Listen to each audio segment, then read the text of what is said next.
No Jumper, coolest podcast in the world. Today I'm in here Yeah. with the Yard Father. Yes, sir. The one and only Saigon. How you feeling, man? I'm good, man. Great, man. I flew way from New York for you, man. I'm hyped. Yeah, man. You know, I wouldn't do that for most people, but you know, this is you the man, bro. I appreciate that. That's I crazy. like the BMX shit. I'm one of those kids that's into like, you know, danger shit. And I see me doing the BMX shit, riding up the ramps. And I'm like, eventually he's gonna hurt himself, but I don't want it to happen. That's crazy But, because yeah. I remember my early days of moving to New York City and living in Astoria and riding around on my bike by myself at night in Long Island City and all that shit, and just having my fucking iPod in my pocket. And this was like 2004 or 5, whatever. This is like right when you kind of came on the scene, and that was like you, Pap, G Unit, Dipset were pretty much like the soundtrack to my earliest days in New York City. So it's kind of like coming full circle right now to even be talking to you, and for you to show appreciation of BMX and shit. That's amazing for us. Just Blaze, a lot of people don't know that's Just Blaze thing, and you know, Just Blaze, he collects bikes, he rebuilds them. Right. He got like fucking old dynos and fucking old GT performers and shit with pegs, like the shit I always wanted. Like as a kid, I used to fucking steal bikes. I'm not gonna lie, unfortunately, because we couldn't afford them. So we'd steal them, spray paint them, not even realize it looks so stupid after you spray paint the shit. Right. Steal a bike and spray paint it like somebody don't realize it's their GT performer and shit. And we used to take our bikes and not even take them apart and just spray paint the fuck out of the whole thing, basically like hijacking the aesthetic of a bike that had been stolen, even though it hadn't been stolen. Yeah, that shit like that. You know, we just thought it looked hard. If you had mags, you were like, that was like having rims and shit back then. Like, oh shit, he got mags on his shit.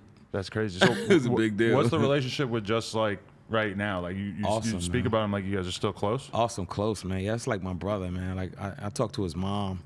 His mom calls me son. Like, Really? And we haven't. Well, we worked on some new music recently, like with him mixing and doing some other stuff. But like we haven't really went in like that in 3 years. But you know, we just built over the course of doing Greatest Story Never Told and doing that deal. We established a brotherhood like that. That's my brother. That's dope. That rarely does that happen. So an artist signs to a producer or a guy who has a label or whatever, and then it doesn't work out, but then they somehow still remain close. Yeah. And you know what? Things happen for a reason, because that relationship, even though it didn't work out like I would have wanted it to, like building that relationship and me, because I have very few friends that guys that I consider friends. So for us to establish that kind of relationship was worth it all. You know what I'm saying? Because not just because he's Just Blaze, but because he's a genuine guy. You know, he watched me have my first child. I watched him have his first child. He was there. Yeah, he was there when my mom passed away. He went through it with me. My sister went through some shit. Like, he's always been supportive of more than just, like, I call him to this day and be like, Just, I need yada, yada, yada. And he's going to be there, and vice versa. Wow. You know what I mean? That's a beautiful thing. Yeah.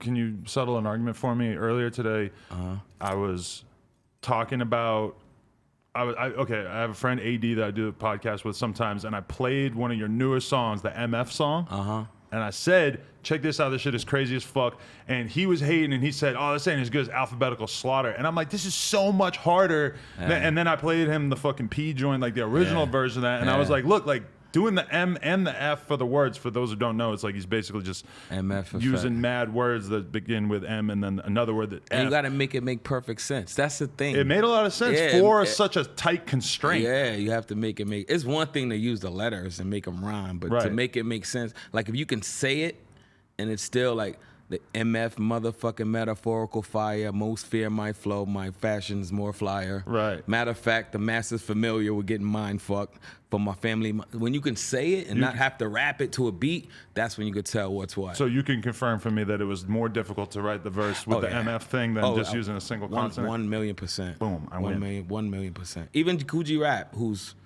the cool genius of rap, he's like, Saigon, bro, you got to stop this shit. Every time you want to do a song, you got me jumping through fucking hoops. Right. You know what I'm saying? Got me doing. I can't just do a normal verse. Yeah, you got to give me write a verse. It's like a calculus project. I got to go backwards and forwards and shit like that. And, you know, so, yeah, I like, because at this point, I've been in this game 19 years. I've done a lot as far as, like, creative writing, like pushing my limits on what I could come up with. So you start to run out of fucking ideas, and you're like, shit.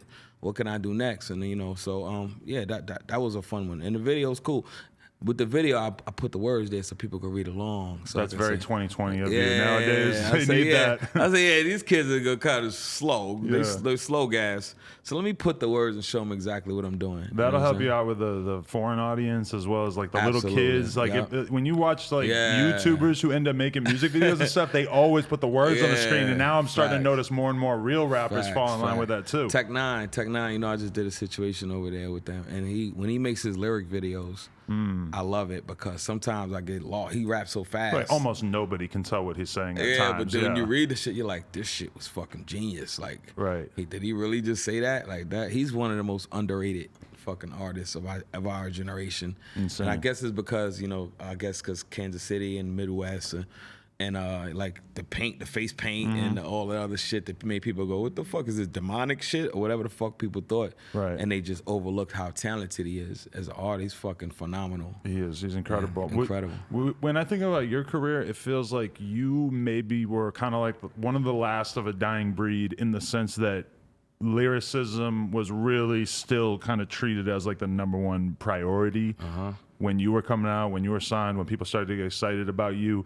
Would you say that that's accurate? Obviously, there's still tons of rappers who their primary thing is that they're lyrical. I got caught up. Yeah, that's 100% accurate. I got kind of caught between two worlds. I got caught up in the ringtones. You remember the ringtones when your phone would ring and it'd be a fucking Flow Rider or some shit? I got caught up in that. And I was on Atlantic Records, which is fucking, that's all they cared about at the time was a ringtone or a jingle. And I'm like, I'm not a jingle writer. Like my first single was called Pain in My Life. Right. And with Trey Songz. And the song like, had a lot of fucking, you know, substance in it. And I'm like, they whole shit was, nah, we need jingles. This is what we on. So it's kind of like once you, it's like being in a bad marriage. Right. Just like a fucking marriage is a contract, a record label's the same shit. If y'all don't see eye to eye, shit ain't gonna work out. You're gonna get a divorce, and that's what happened. Like we just got a divorce quick. I knew within 2-3 months I was in the wrong place because I'm like, y'all not gonna support me, and they wanted me to do. They go, oh, be like Lupe, right? And they wanted me to fucking. I said, fuck it. First of all, Lupe don't even skateboard. He's tricking you, motherfucker. You give Lupe a skateboard right now, that motherfucker's gonna fall and bust his head open. Right. But he was smart enough to trick it and go. If you watch Kick Push video, you'll never see Lupe Fiasco on a skateboard. Right. Not one scene. They wanted you to do skateboard They wanted music? me to do something like, gimmicky a little bit more? Yeah, something like, yo, we need something more gimmicky because they didn't even know Kick Push was gonna work. Right. He just tapped into a market that was brand new. Right. So then it started to work. And so that was like the early days. Like a couple years after that, you would have like Soulja Boy rapping, standing on a skateboard. Absolutely. Lupe Wayne went through the skate. Lupe really Wayne is still on it. Wayne still will put out skate parts like to this day. Yeah. Wayne's he's a freak of nature. That kid is he's special. Yeah. He's very talented. And I remember one time I did radio in Atlanta with Wayne. I only knew about the wobbly little Wayne. So I'm like, they want us to freestyle. I was like, I'm about to kill this little motherfucker. And I ain't gonna lie, it was a DJ Drama radio show. And I'm like, I'm about to work this little nigga right here. This nigga Lil Wayne from the Hot Boys wants to freestyle with Saigon. So he had this cocky attitude. He's like, yeah, I go first. So I'm like, oh, this nigga really think. You think this exists online? Like the I don't know. The video of this, or is it just a song? Or it was we were a radio show. Right. If this is online, we need it. Or if it's not, somebody needs to put it out. Somebody needs to because I didn't even want to rap. He rapped. Like, really? It was that intimidating? His shit. Yo, I was like, I wasn't ready, bro. I didn't know he could rap that good. You know what I'm saying? Right. I just know him from being in the Hot Boys and shit. I didn't realize how much he evolved at the time. Right. And this was early on. This must have been like 05 or some shit, 15 years ago. And he said some shit. I get money all day like the toll. And I'm thinking like, oh shit, the toll does make money all fucking day. That's real. Yeah, I'm like, damn, he has so many witty lines. I'm like, I don't have none of that shit. And he got so many oohs and ahs. Ooh, ah. When niggas rapping, he gets that many oohs and ahs, and your turn's next. You're like, right. Fuck. Because if I don't get that many oohs and ahs, he won. Yeah, I mean, that was an unbelievable like career evolution to witness. Because if you were paying attention to Lil Wayne in like 97, 98, like there was not a ton of evidence that would suggest that he was going to become what he became by like 2005. Yeah, now people arguably say he's one of the best lyricists ever. Oh, yeah. He was definitely the number one rapper in the world for a couple years. No problem. Yeah. He had a run. Wayne's career is crazy because even if you look, he gave us Drake and Nicki Minaj, and a lot of big artists brought out other artists, but not that you said not got bigger than the actual guy. He doesn't get credit for that because like they Beanie became was so never big. going to be bigger than Jay, right? But they became so big that it's like it's not even you don't think of that as part of his narrative. Exactly. Yeah. You forget that those are his artists and shit. When you think of your early hip hop education, what was it mostly about? What made you think that it was the coolest shit in the world? I was born. The thing is, my mother used to rap.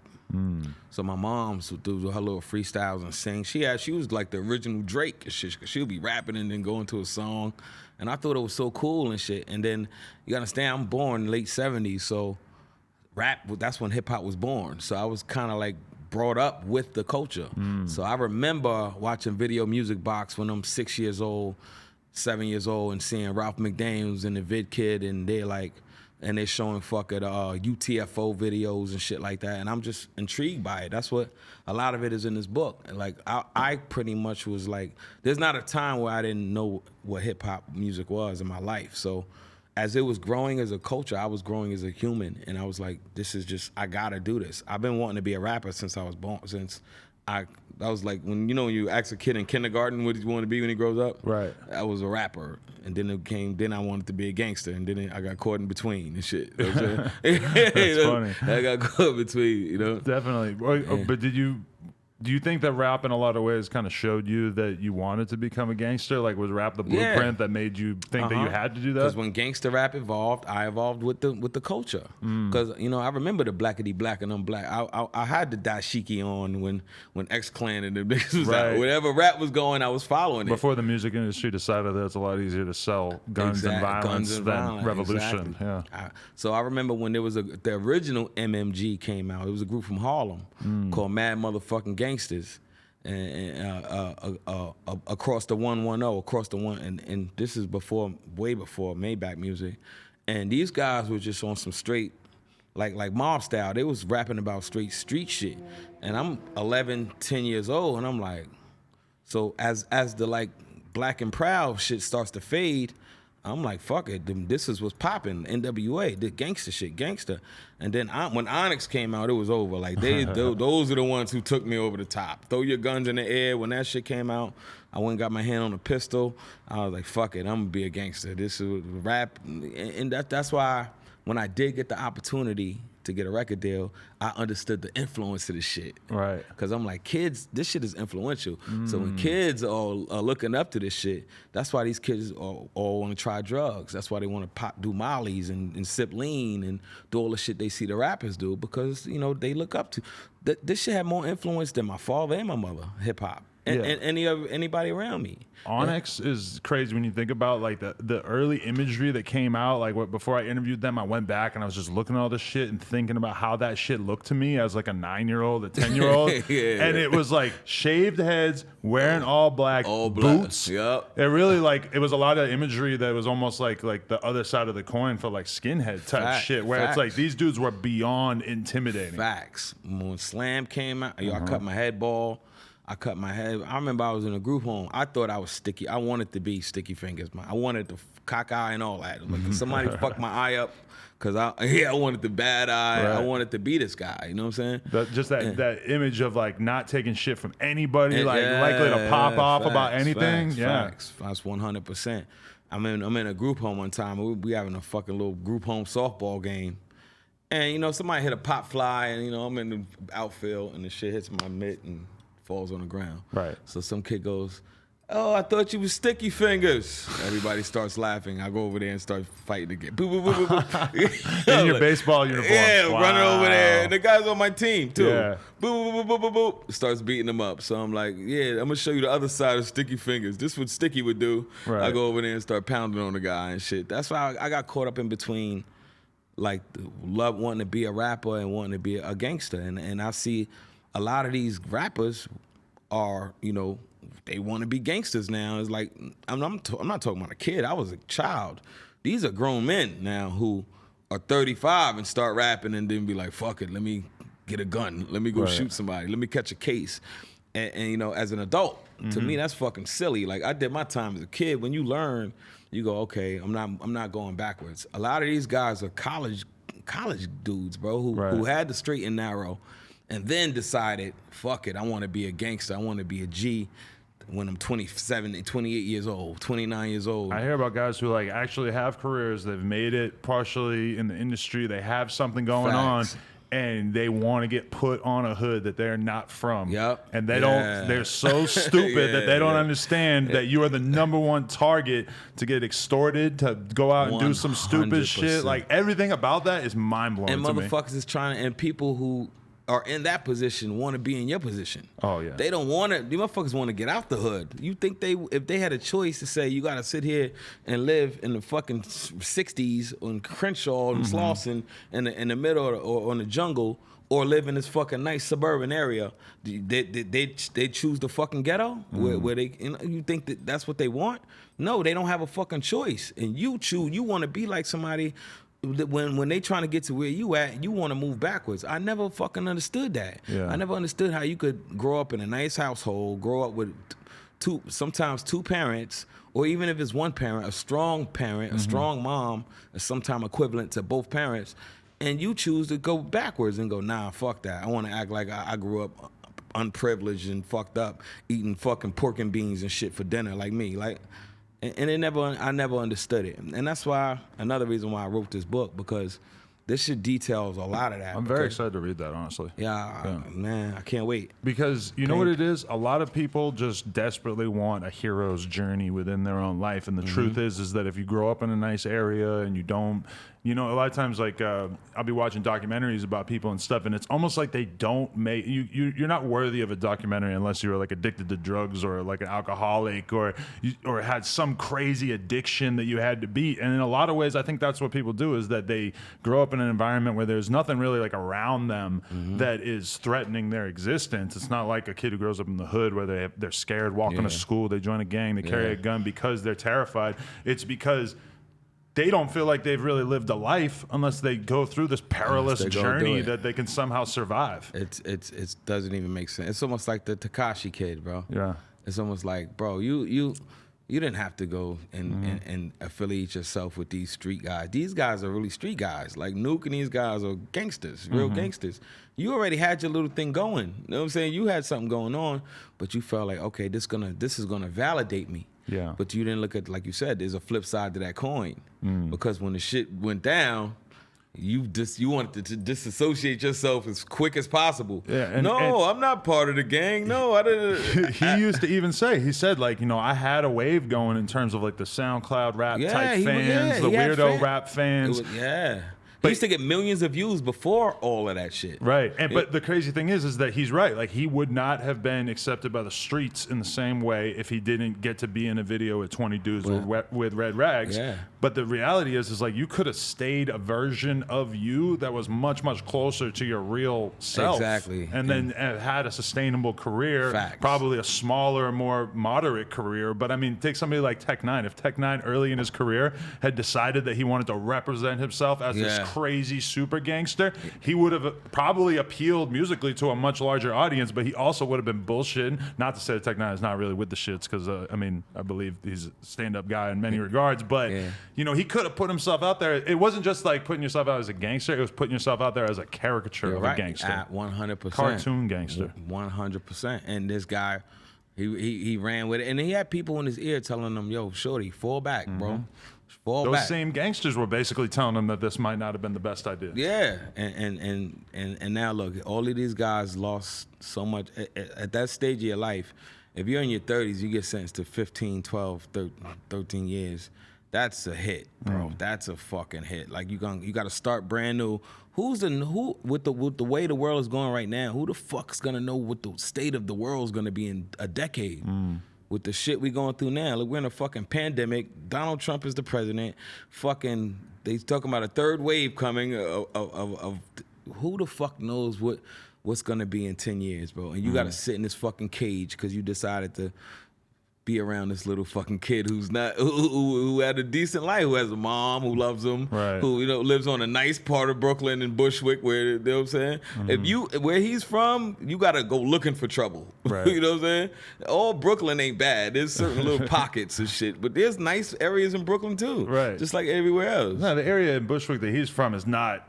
It's not an area where you're constantly presented with danger these days. Not in this day and age. Because I lived there 80s. about 2006, and I saw it changing so it much during yeah. that time period. But I'm sure 10 years you before go there that, now, it was a they have different world. outside cafes where motherfuckers is eating on the sidewalk. Yeah. Nobody's worried about there's a police on every day. It's super safe. Yeah, shit is so crazy that even like Ridgewood has been gentrified to the point Super that safe. doesn't feel like a ethnic Yeah, normal neighborhood. It used to be like, I don't know if You it was gotta go Greek to people or what Brownsville. around You gotta there. go to Brownsville, East New York to feel like you're in Brooklyn. Definitely. The old Brooklyn nowadays. Even Crown Heights is nice. Now. Right. Crown Heights and they call it Bed-Stuy's been done for a while, which is hard to Stuyvesant imagine. Heights. You know? Stuyvesant Heights now. You know what I'm New saying? names, Shit yeah. is nice. Like, That's crazy. yeah, it's different. So okay, when you think about your relationship with like New York City as a street rapper from New York City, like how do you feel about that culture? I mean, it just must seem very different. And you're someone who figured out that shit was not quite what it seemed real early on. I don't want to feel like I be picking on Ebro because everybody be like, "Yo, you picking on Ebro?" Like, I don't give a fuck about the guy that much to pick on him, but it's just reality.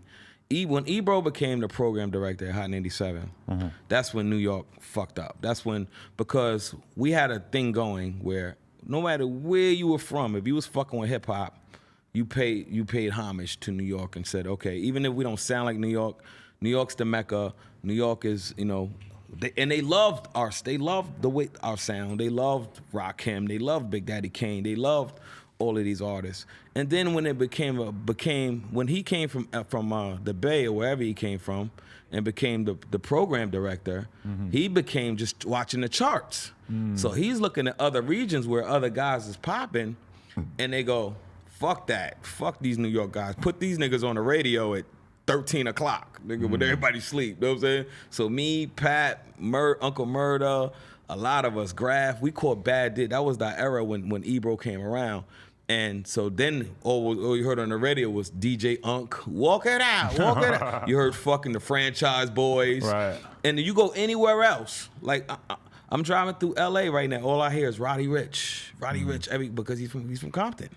You hear LA. It sounds like LA when you out here. You go to Atlanta. It sounds like Atlanta. You go anywhere else in that region. Even you go to the Bay Area. You're gonna hear the Bay Area. You're gonna hear other shit like top 40 shit. But their shit is gonna be just as prominent. When he became, I guess he was just caring about his job and watching the charts. He said, "Fuck the New York sound. Fuck that sound. Fuck that boom bap shit. We're whatever's topping the charts, that's what we're playing, and that's what rhythmic radio is about." And then that killed us. Right. And then we lost our edge. Then New York artists start to feel like, I gotta sound like this to get on the radio. Then you had New York motherfuckers, like, no disrespect to Mims in that era, they started trying to sound, this is why I'm hot, this is why, started simplifying the shit, and then it became like, we gotta sound like this to get on the radio. And then we just got, that's why I love what Griselda, look what Griselda's doing.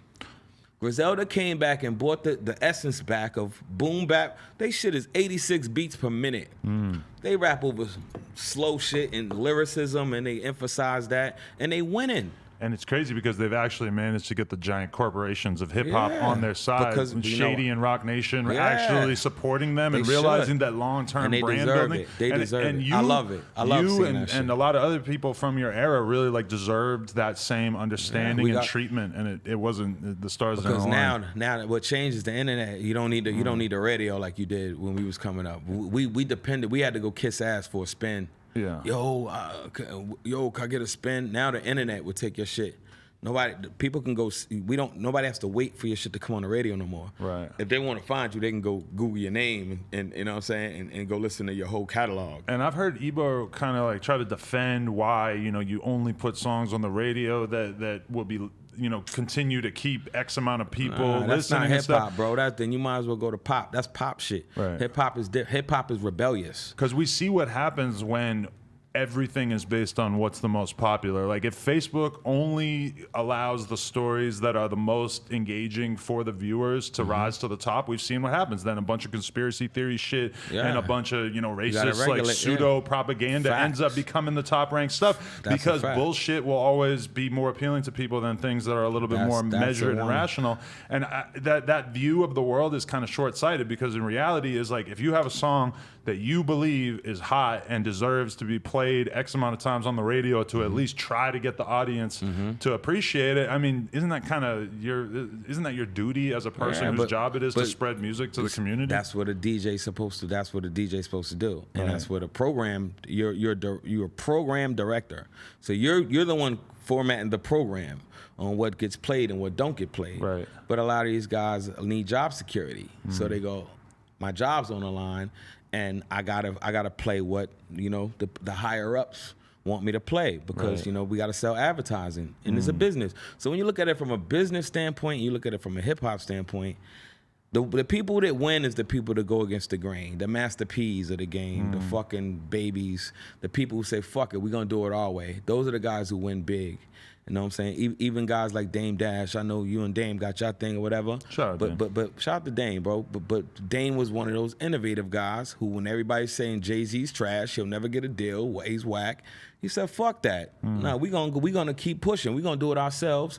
And they cut through. And now Jay-Z's the biggest artist ever in the world. Look how many people would have missed out on Jay-Z because he didn't sound like who was hot at the time. He didn't sound like Nas, or he didn't sound like this guy or that guy. They was like, fuck it. And then they went and did it themselves. And it worked. But, one thing with Jay that I would say is different than you in the overall career trajectory is that Jay was willing to make a lot more compromises, in a sense. Like, he's acknowledged in his raps that he could have been a much more lyrical, much more conscious version of what he ultimately chose to give the public. And that he, I read one of his books, or a book about him at one point, that really broke down a lot of his bars and said, like, he's saying so much while saying so little in a way. And a lot of people from, throughout rap history have kind of like given the people too much and not been willing to sort of dumb down a little bit. Do you look back at that and think that you were a little too hard-headed with not being willing to compromise on? Absolutely. No. 100%. Oh, absolutely. Yeah, okay. absolutely. 100%. 100%. Because it's like, think about it. And somebody broke this down to me after the fact, but in hindsight, I got a huge record deal with a major label, major Atlantic Records. I'm talking about you name it, from Aretha Franklin to like the biggest artist ever was on Atlantic Records. And I get this opportunity, and they go, okay, you can work with any artist and on the label. You have, I had a lot of energy going in, and I want my first single to be Pain in My Life, and they're saying this is, and then they said this is not smart. And I go, nah, fuck that. Pain in My Life. Young Felicia was only 4 with you. I need to be teaching the world. So somebody broke it down to me later on. They said, if I don't know who you are, why the fuck would I care if you got pain in your life? And I never looked at it like that. Like, if I don't know you, I don't give a fuck if you're happy, sad, painful, having a good. Who are you? Right.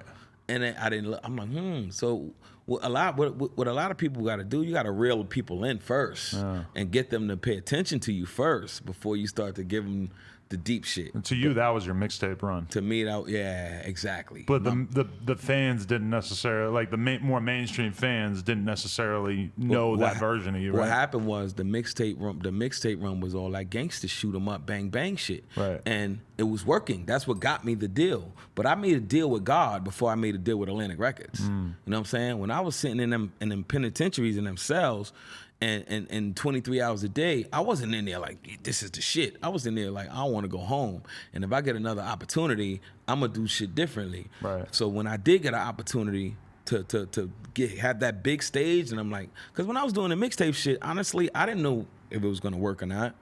But when I did get to the point where I got a deal, and they're like, okay, we're gonna put you to the masses of people, and I'm sitting there, I said, I gotta attempt, I gotta do what's right, I gotta say what's right, and that's why. And Atlantic didn't want me to do that kind of shit. They was like, yo, do what 50 Cent is what's hot. We need another 50 Cent. You got this nigga scorching hot. They signed me thinking to compete with 50 Cent. And I go, look, I'm going in a whole nother direction. I'm like the anti 50 Cent kind of, because he's saying shoot that motherfucker, and I'm saying nah, shorty, don't shoot him. If you shoot him, you're gonna go to jail. It's gonna fuck your life up. Right. And it was the exact opposite. And then once they seen that, they was like, oh shit, this nigga. And then I'm getting into fights with rappers. I'm doing shit because I was really living the street shit for real. And so a lot of these niggas are, like you said, cartoons. And I'm like, nah, I do this like so. So then they look at the Mobb Deep fight. I had fights with a lot of other people that never, we vowed to keep it private because, you know, I was the victor, and they like, yo, we homies, like, this shit stays between us, right? So, but long story short, it's like, I was out there really, so the label started to look at me as like, not only is this guy not making the kind of music we want, he's becoming a fucking liability. So it's like, and I knew it was a bad marriage, but one thing I love about Just Blaze was like, man, fuck it. If it don't work out here, we're gonna just keep persevering. If you understand, I put out Greatest Story Never Told, the album 7 years later. Yeah. We recorded it in 2004. It came out on a label called Suburban Noise. The same album. You didn't do anything to spruce it up? All we did was fix some samples. Okay. Same exact words, same exact everything. 7 years later, the album comes out on a label called Suburban Noise. A label who had like Cottonmouth Kings and not even really a fucking hip hop label from LA, from a label from out here. Right. With Kevin Zinger and them. And you know, he was like, you know what? I believe in it. I believe in the fact that you stuck. I like the fact you stuck to your guns and you sticking with it. For 7 years, I was trying to put this album out. I was like, I'm not giving up on this album. I had to threaten to sue Atlantic to get the album because they paid to make the album. They paid over $250,000 to make the album, but they just didn't want to spend no money to market it or put it out. Do you think that if they had put it out, that it would have been commercially successful at that time? For what I wanted to do, it would have been my Illmatic. Right. You know what I'm saying? Illmatic didn't do crazy numbers. It would have been my foundation. The thing was, they wanted to hit a home run out the gate. And I'm like, why am I not allowed to build a career like most artists? You know what I'm saying? Like, how does that sit with you when you think about that image? Like, you were taken aback by it at that time, but it's a bunch of white people basically telling you that you need to spread a terrible message to your community. To my community, yeah. Exactly. Like, glorify killing your own people. Glorify selling drugs. It's almost like telling a motherfucker who has AIDS or HIV to go out there and promote unsafe sex. Right. It don't make sense. And that's what I said. I said, yo, do you know what that lifestyle did to my life? Like, if I wasn't smart enough to figure shit out and say, I can't live like this, I'd have been a recidivist. I'd have been coming in and out of prison like all my uncles and all the people, you know what I'm saying, all my family members who's in and out of jail since they teenagers and now they in their 50s. They can't get no job. They don't even know how to function in the real world. They don't know how to function, and they're so institutionalized, they don't know how to function. One thing prison gives people is food, clothing, and shelter. The three hardest thing it takes for a grown man to do while he's free in the street is the biggest responsibility is food, clothing, and shelter. Right. When you go to jail, if you don't have a safety net, then those can be pretty hard to pull up. Exactly. Especially somewhere like New York. Exactly. Where it costs so much to live. The cost of living is so high. How long you think somebody gonna let you crash on their couch? Right. You know, and that's if you're lucky enough to have somebody to let you sleep on the couch. Exactly, exactly. Grandma died years ago. Like, grandma's the only one. I love you, baby. I'm gonna take you in regardless. Once grandma goes, you're fucked. A lot of people that you see homeless in downtown LA and shit, that's pretty much, they're people that could have had normal lives, but then at some point they just sort of ran out of people to rely on. You're right. And that's the main dividing thing between a street person and a regular person. And it's easy to get a habit, because what drugs do, drugs help you escape reality. Right. That's why a lot of people turn to drugs, because when you're drunk and you're high and you don't think about your problems so much. You don't think about your reality. So the second you sober up and you realize how fucked up your life is, you're like, oh shit, it's time to get high again. Right. Because when I'm high, I'm in a euphoric state. I'm not here. And that's why drugs are so, people rely on drugs. And then next thing you know, you become dependent on it. And that's why I was like, man, I have a responsibility. A lot of artists they want to run from that responsibility. And they go, fuck it, I got money. I'm getting money. I don't give a fuck about my responsibility if I'm getting money. I'm don't know. I got a soul. Right. You know what I'm saying? I got to sleep at night. I like looking in the mirror, smiling, loving who I am. There's no voice in the back of my head go, yeah, you got a nice big house, but look at all the people who died, look at people who you had to kill. Right. It's almost like being a fucking prostitute or a porn star. Like if I was a porn star, even if I made it money, I'd still be like, I sucked a lot. There's a lot of jizz. A lot of jizz went into this house. Like there has to be some point where you got to feel some kind of guilt or something, unless you just an empty soul, bro. I feel you, because I'm about to pop out a kid right now. Yeah, and you're having a girl. That's why I asked you. I said, what you have? You know what you having? Yeah. And you said, yeah, baby girl. And I got 2 girls, man. That shit changed my life. Like it changed the way I deal with women altogether. Right. Like I'm saying, like it deals the way I look at women in a whole nother way, because sometimes I meet a girl and I could almost tell when their father wasn't in their life, like right away, or even if they was in their life. Some of being in your daughter's life doesn't mean you were there or weren't there. It's interact. I know girls who live with their dad, they just don't have no relationship with them. Right. And nigga goes to work and come home. There's no dynamic. I got friends like that. They're not even affectionate with the little girl. It's like, how you doing? Go, no man, go about my business. Hey, how you doing? Go about their business. And that's why I was like, shit. That's why a lot of these girls grow up with daddy issues. A lot of them go to any man that tells them they pretty, or a man with a nice car, and go, if you can get a girl because you got a nice car, then a nigga with a nicer car gonna come take the bitch. Yo, you got his shit nicer than yours. She gone, you know what I'm saying? So it's a duty, man. Congratulations, though, bro. I appreciate it. But once like, now that I have this kid thing floating around in my head, it's like I listen to a lot of rap lyrics and feel like I would have a hard time justifying or explaining and contextualizing them to a kid, when some of them are just so like brazenly anti-woman, and there's like almost no way that you could paint a version of certain lyrics that would not be like horrifically like just the number one things that you would not want a girl to believe about herself. That's the WAP song. Like my daughter's mother is driving around with, and she goes, "It's the clean version." I said, "So how do you explain when she go, Mommy, what's wet and gushy?" How do you explain that to her? Right. Like, for this wet and good, like kids are smart. Like my daughter's 8 years old. Like she's not a fool. Like she understands. That's why I said just keep it. And you know what?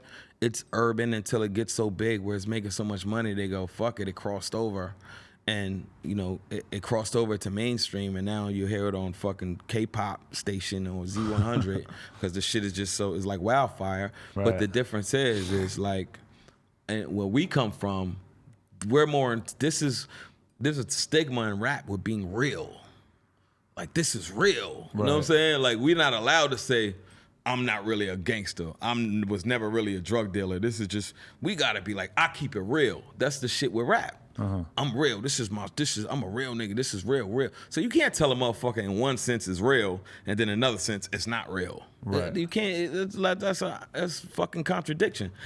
But when you look at the WAP song, like, I hate that fucking song, bro. Okay, but like, we want to. And when girls be singing, they be like, "There's some whores in this house." Like they talking about you, bitch. But you're the whore that's in this house. You don't think that, like, don't you think that women should be, able to, like, we all love Foxy Brown, we all love Lil' Kim. It's basically women singing about their own sexuality. Yeah, don't think there's a place for that? It is. But maybe it shouldn't be next so to, readily right next available to the porno, to children. right next to in the sex shop. Exactly. It should not be marketed to little kids, to little girls. That's my whole argument with it. I'm not saying you shouldn't be able to do that, but don't market that shit to children. Right. The same way they with cigarettes, when they used to put Superman on a Marlboro, and they're like, you can't do that. The Camel Man had to go. Right. Oh, because it's a cartoon. They go, you don't fucking show a cartoon to somebody when you're marketing cigarettes. Right. So all that shit, Superman used to be on a Marlboro trucks. They had to dead all of that because the people raised hell about it. That's the same way we need to be raising hell about these little girls who are being introduced to this adult content. This shit is adult content. Well, there's a lot of like messages that are being spread to kids that you might not even really think about. Like I have a friend who's got like a 4-year-old daughter, and she spends a lot of time looking at TikTok. And she said to him at one point, she goes, "I want to go on TikTok and watch the girls with the big booties." That shit is crazy. And he was just like, he confided me about this. Like, how the fuck am I supposed to feel? He got into it with his baby mama about it. Crazy. I had to show somebody something. I say, yo, go to your Instagram right now, or go to your phone or your what do you call it? The Google Play or your App Store. Mm-hmm. When you download Instagram, it's rated T for teen. Okay. It has a rating. So this shit was invented for kids. You know what it is. Mm-hmm. It's teens. So when you go and look on Instagram right now, it's a bunch of ass clapping. It's a bunch of shit that you look at this shit and go, this ain't for teens. Right. This should be rated mature. This is mature shit. So it should be marketed as this is not for kids. You should be able to be 21 or older to even be on this shit because all the shit that's on there. I told my daughter, delete that TikTok shit, delete that Instagram shit. I don't care. Yo, it's all the kids are doing it. Not you. Yeah. Not you, I Jack. feel like my kid would have to be at least in their teens for me to even think about them having social media, because I don't want them to think. I just don't want them to have their worldview so shaped by everybody else's opinion of them and shit. You know? Exactly. And these girls are thinking they're putting on these eyelashes that fucking stick out to here. Yeah, these young fucking snuffleupagus. When the fuck did that looking happen? like snuffleupagus and crazy shit. Motherfuckers be like now. this. Yeah, I'm like, what? And it's a thing. And they pumping their lips up with shit, and they all look the same. And I go, do they not realize? And it's a mind fuck. It's almost like a girl that's bulimic and thinks she's fat when she's not, and she's eating and throwing up, and because it becomes a sickness. And that's what social media is doing. We have yet to see the after long-term effect of social media. We're gonna start to see it in about 10 years. We're starting to see it now, like you said, with these young girls who are looking at themselves like, my value is in how I look, not what's in here, not how smart I am. Right. Nobody brags about being smart on fucking Instagram or TikTok. They brag about how, like you said, how big the ass is. If your kid's sole way that they judge themselves is shaped by the Explore page, then how are you going to convince your kid that it's important to go to college or learn to play an instrument or do anything that doesn't immediately provide you with this huge rush of people commenting and giving you their thoughts on it? I made this thing, man. I made this song on my last album called Promise Ring with me and my daughter. And we just shot the video. I sent you a copy of the video. I don't know if you got a chance to check it. That was fire, yeah. But it's me, but it's more than a song. What it is actually her making me a promise. I gave her a little ring. And I want every father, even you, when your daughter's 8 years old or around that age, I want you to give her a promise ring and make her promise you that she's gonna, hold herself to a certain standard as a woman, as a female. Because with all this shit, the way it's coming, like I said, the music that they're out there, the way they represent it, the booty, like I'm all ass. My ass is more important than my brain. This is the shit that's being I want every father to see this video and go, damn, yo, I gotta play a bigger role in my kid's life because look what I'm up against. I'm up against society. I know you can't childproof the world, but I'm up against OnlyFans. Oh my gosh, she made how much? For doing what? Sticking cucumbers in her butt? I can do that. Who needs to fucking go to college? Right. All I gotta do is suck a cucumber and put it on OnlyFans, and I can make $60,000 a month. But with the way that social media is just everything now, it feels like there's no divide between like adult content and just regular old content. The line has been so blurred. There's nobody in charge of it. It's fucking up mankind. It's a free fall. That's why like I said, you don't want to be that fucking asshole dad either. Right. So you want to just teach them and let them understand and go, look, your value is not in your sexuality. Your value is in your brain and how smart you are and how you represent yourself. That's where your value comes in at, because nobody is teaching it. We grew up in a different era. We grew up, if a girl was a stripper, she didn't want you to know. She kept that shit a secret. Like, that was top fucking secret. Like, don't ever tell nobody you see me in here. Now it's kind of like, represent. Your Instagram is an advertisement for your stripping career. Exactly. The shit, and so what do we do when we're up against this? What do we do? Do we just sit there and go with the flow? Or do we be somebody who tries to change the dynamic? Especially when you have a voice, especially when even if you got a small fan base, you never know, man. You might spark something in somebody that changes the outlook of people. But if you're gonna sit there and say, fuck it, everybody else is doing it, I'm gonna go with the flow. But it's pointless. The thing that's happening to women in that regard right now, where they're sort of like having this message spread to them through music, is very much identical to the thing that happens to young boys, where they listen to rap music and they get that thing built into their head of you have to be tough, you have to be braggadocious, you have to move around in a way that maybe isn't terribly well thought out for the long term. Same shit. That's the point. I've been that kid. And the beauty of hip hop, like I said, I was in it before the gangster shit, is when like the big word rappers was out, like the rappers who's extra smart. I went and wanted to learn those words. So I go pick up a dictionary and go, damn, what does he mean? What is a metaphor? What does psychological mean? What is this? So I was actually learning from the shit. It was teaching me how to read, reading comprehension. It had value in it. It had value, actually.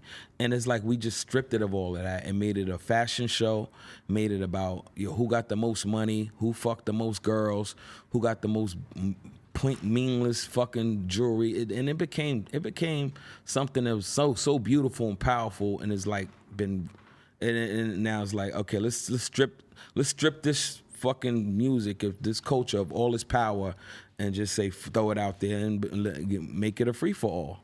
And now we watching all these kids overdose on drugs. I could when I grew up, rappers wasn't overdosing on fucking drugs. I could name like 10 rappers that overdosed, bro, on fucking drugs. I could name like 10 rappers that overdosed and another 10 that got the little pen before he, you know what I'm saying, before he kicked it. I listen to rap records from the 90s and be like 3 6 Mafia, like listening to it as an adult. I'm like, they were talking about doing coke. Yeah. But I didn't know at that time. There's other rappers as well that had the same experience where it was much more coded and you didn't really know that they were talking about partying to such an extreme. But you think about Melly Mel, he was talking about coke too on White Lines, but he was talking about the danger of it. Right. He was talking about how this shit is gonna destroy your life. You right. know what I mean? But you were doing that too, like you where you would have like during your mixtape run like hard ass gangster songs, but then you'd also you're gonna be fucked if you take this route. Yeah, that's you what would slip it in there for sure. So it was like there were signs that you were trying to better yourself and have a certain message early on. It's just that I was in the middle of it. I was in the penitentiaries because I started getting locked up when I'm 12 years old, 13 years old. Right. I started going, so I'm growing. I'm around a bunch of other fucking kids like me, hooligans, kids who this shit was fun to us to be cutting and stabbing each other and doing shit like that. This shit became like a normal thing until I realized this shit is not normal. We're dysfunctional. And it took me to really be around some normal kids to be like, damn, it's not a problem if you look at me like, fuck you looking at, man? Like, damn, bro, like, nice shirt, bro. Fuck, like, chill out, like, relax. I like your shirt. Fuck you looking at, yo. You got a problem? Like, that's when we develop these mentalities that are not normal. And instead, there's no elder statesman and there's no leadership in hip hop. There's nobody saying, hey, that's not the way, young blood. That's not the older people we got in our fucking generation are fucking old niggas trying to hold on to their youth and trying not to grow old gracefully. Like, bro, it's okay to get older, my nigga. It's okay to grow up and evolve and become a man and start to hold yourself accountable. Motherfuckers be 40 years old. I'm in my 40s. If I'm rapping about the same shit I'm rapping about when I'm 20, something's wrong. Right. I didn't grow. The pill thing is really fucking sinister because when crazy, bro. You have guys who are like rapping about doing drugs that they're not actually doing because they think it sounds cool on a record, or maybe it's something that they used to do, or even if they do it. I mean, either way, you have to be a total fucking idiot. If I got as an adult. If I got a habit and I know I'm sick, because a fucking addiction is a disease. The last thing I'm gonna do is have an audience and be making it seem fucking cool. Right. Like, you know what I mean? Guess what? I'm a drunk who go home and throws up in the fucking, wake up over the toilet, fucked up. And hip hop, for some reason, it's become a cool thing. Yeah. Like, I drink 5, I'm an alcoholic. You know, and it's like we glorify our own destruction, and this shit does not make any sense. Right. But it sells, so motherfuckers is like, like, I own a website, right, called Hip Hop My Way. This is how I know. This is when I knew there was a disparaging shit with sex and violence. I looked at, there's a website called similarweb.com. A lot of people don't know about this. And you heard it first here. You could see the traffic that any website in the world gets. Similarweb.com. It would tell you the traffic from, and you put in any website, it tells you their monthly, how much traffic they get. When I put in XNXX or Pornhub and that shit, Right. motherfuckers get billions of hits a month.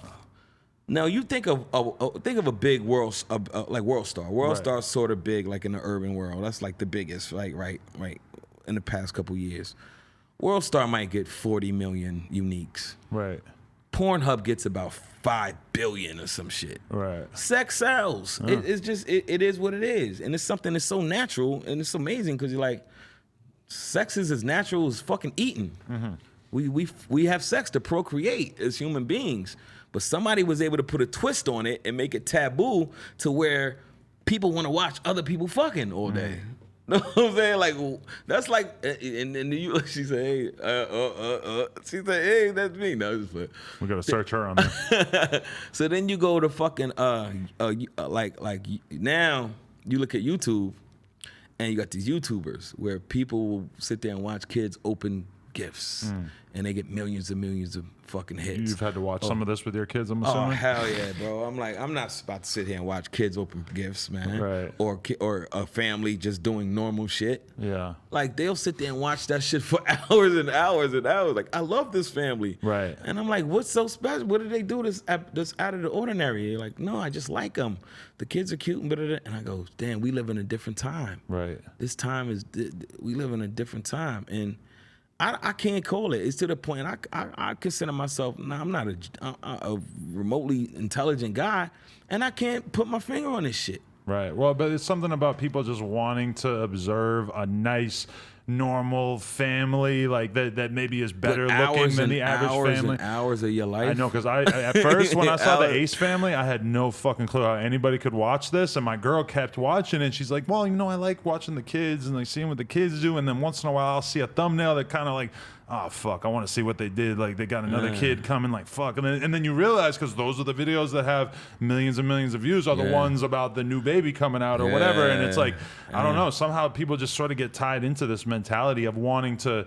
And you know, I think it's because a lot of people have fucked up family lives and stuff. So if you could have a fucked up family, which is interesting, because during our time, we were, you know, when we were younger men, it was like TV. We'd be looking at rappers basically doing superhero shit. You know, you listen to a 50 Cent album, he's telling you about shooting a number of people that he could never possibly shoot and get away with it. Talking about selling 50 kilos, all this shit. Like that's superhero shit. Now people want to see stuff that's very relatable and easy for them to imagine. Like, this is my family life, but with a couple $100,000 extra a year income, so that they can afford nice things. Copy. You know? Well, you just you gave me some insight, but I still be like, I couldn't sit there and dedicate this much time of my life to just watch another family. And meanwhile, it's lucrative for them.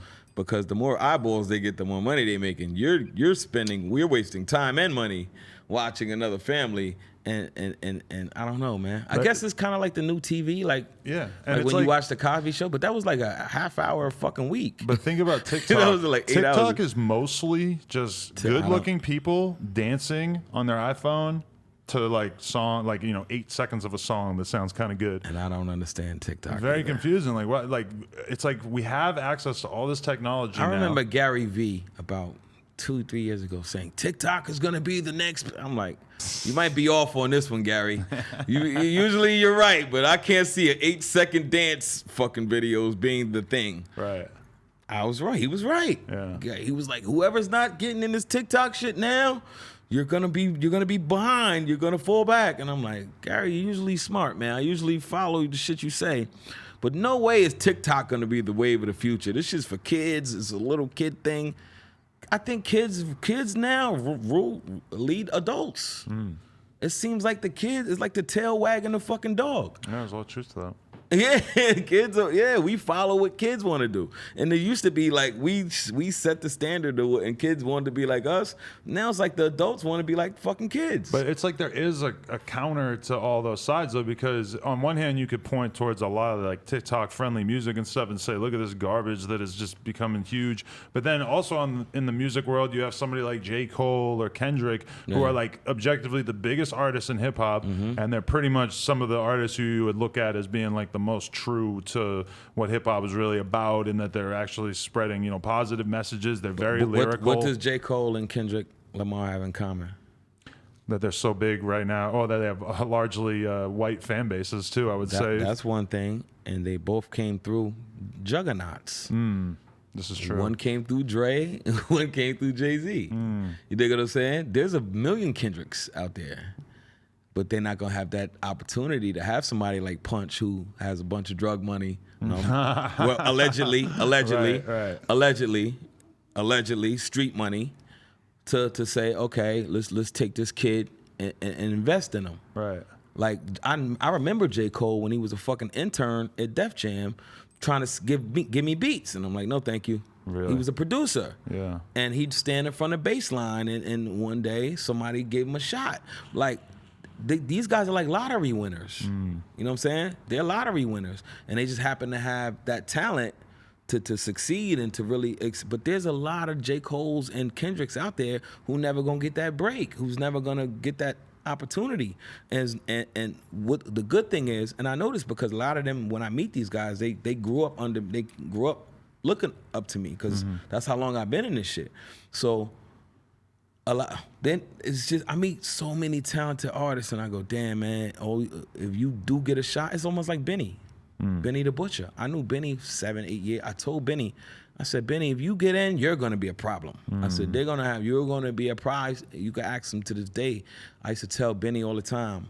I said, Benny, if you get all it's gonna take is for you to get your foot in the door, and you're gonna be a fucking problem. You're gonna come in and wreck shop. But imagine if Griselda didn't get that energy. Because Benny been nice for a long time. He been super good. You know what I mean? He got a chance to like lightning is lightning in a bottle. Like, you know what I'm saying? He got an opportunity to where Griselda struck at the right time. The Void is missing. West Side's a genius. He's a marketing fucking genius. And they're related, and it culminated at the right time. Like, a lot of people don't get that. You know what I mean? A lot of people don't have that. Having corporations like they have that are willing to back them in the long run while they build something that is going to have this enduring popularity. I mean, that's definitely an underrated effect. Westside's he's a genius. All those guys are geniuses. Even Benny. Benny's so much of a genius. He built BSF while being in Griselda. So he's like, I'm looking long term. These young rappers these days, you can't convince them to just be part of a crew. They want their own crew too. And he's one of them for sure. Yeah, he's smart. He's like, you know what? He already got a fucking label deal already before his debut album came out.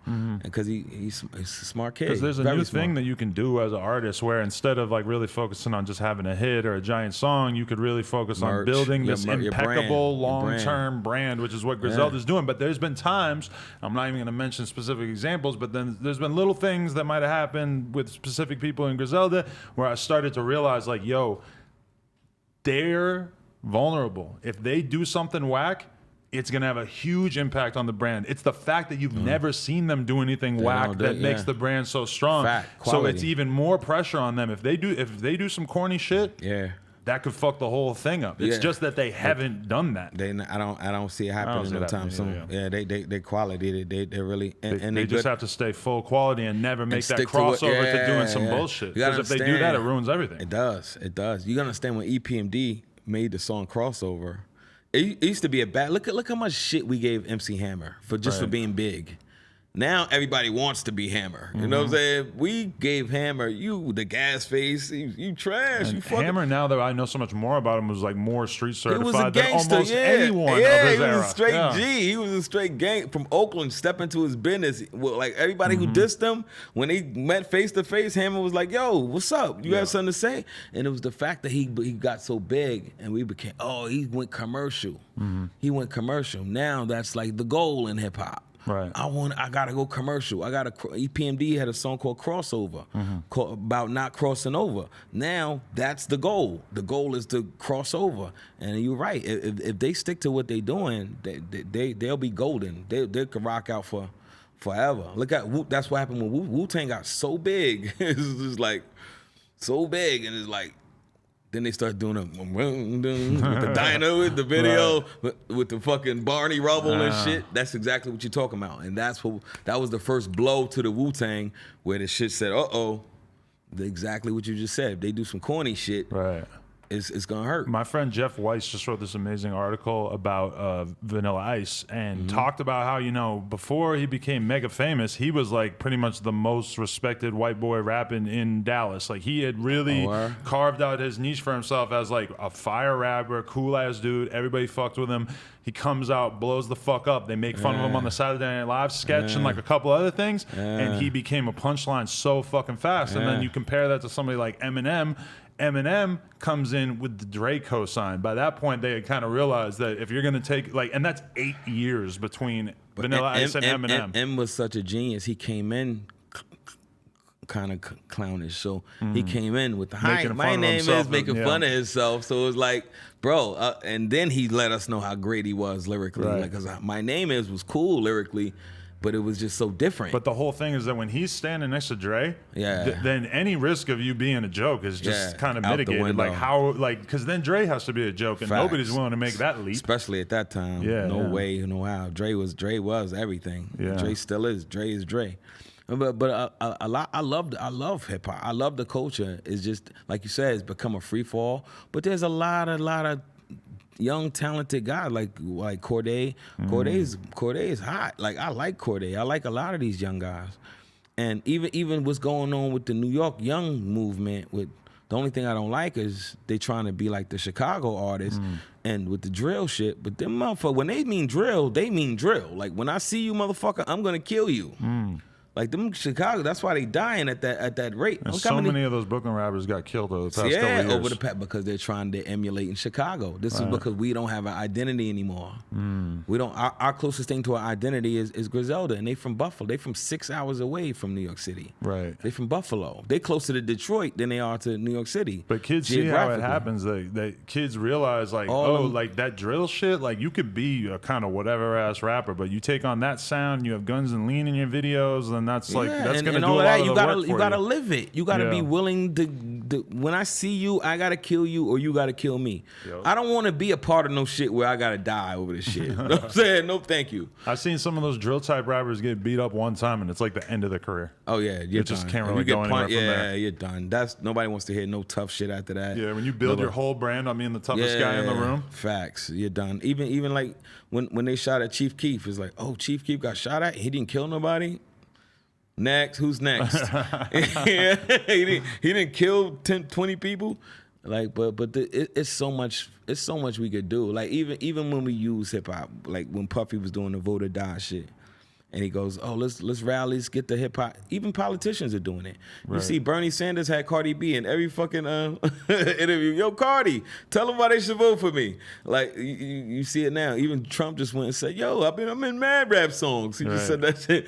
Black community, they love me. Listen to the rap music. Yeah. So it shit pushes fashion. Think about. Hip hop has been one big ass commercial for Mercedes-Benzes, man, and Louis Vuitton. Think about how many motherfuckers. Think about the cars they wouldn't have sold if rappers didn't rap about pushing the Benz and make it seem like I went to Germany and fucking Benzes was cabs and shit. I was like, damn, I was willing to die for a cab. Fuck, every car was a Benz, every single car, and I'm like, we got it fucked up. And I mean, like, literally the cab you waved was it's an S-Class Mercedes. Right. And we're over here giving this shit so much value.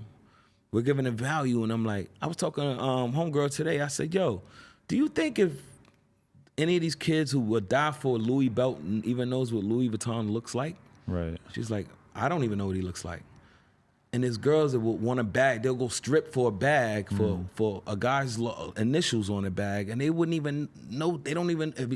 If I showed a picture of him and go, "Who is this?" They'd be like, "I don't know." Right. But you'll go shake your ass to get a bag because his logo, his initials are on it. And you don't even know what he looks like. The fetishization of like designer shit and jewelry and whatnot. That's one thing that hip hop did that. Oh yeah, but it's hard for me to wrap my head around the fact that it persists when there's so much information out there that could tell you that this is not the best way to spend your money. Think about all the money Timbaland made. Right. Hennessy, like. Oh yeah.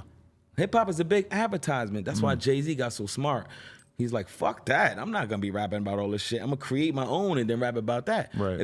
If every Jay-Z verse you hear from the past 10 years, he's gonna say Duce in it. He's gonna say Ace of Spade in it. He's gonna say Title. He's gonna say some shit that he owns because he realized the power of his words because he say, Oh, go wear this. Go wear a throwback jersey. Mitchell Lyness sells out. Go do this. That shit sells out. Like the power of this culture has been, far as commerce goes, Benz, Hennessy, Cognac, fucking Timberlands, you name it.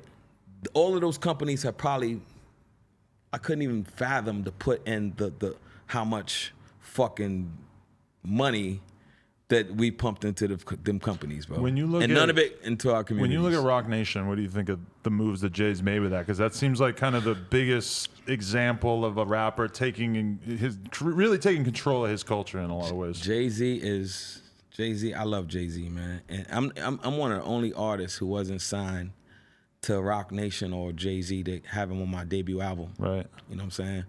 And I'm not saying of course it had a lot to do with the Just Blaze connection. But it was more, but when we met, we had like a little bit of a connection. And Jay said it in one of his songs. He said, rap's my new hustle. I'm treating it like the corner. Fuck with me if you wanna. When he says that, when Jay whole thing was, I'm the boss man. These niggas is my workers in the streets. I'm the guy, I'm the plug. Niggas work for me. And if you sign a Rock Nation, you work for Jay. Right. He's treating this shit like the street, but he's doing it in a corporate way. If you sign a Rock Nation, if you manage by them, they got anything to do with your career, you work for Jay-Z. Right. And that's who he told us that's who he was when he came in the game. Yeah. And he's living it up. He's living up to it. That is crazy. It's crazy, bro. You know? You work for Hov. Like, you gotta look at it and there was guys who at one point thought they was competing with him. Right. You know what I'm saying? There was guys at one point, I'm nicer than this nigga. You might have been, well, that was your opinion. I doubt you feel like that now. Right. How do you feel about, because that's one crazy thing. Nas put out his album a couple months ago and Jay dropped a song for the first time in however long on the same day. Like, how is there still a thing there? I think that people be just adding fuel to that. But it was the same day that he put it out. It's kind of out of the ordinary.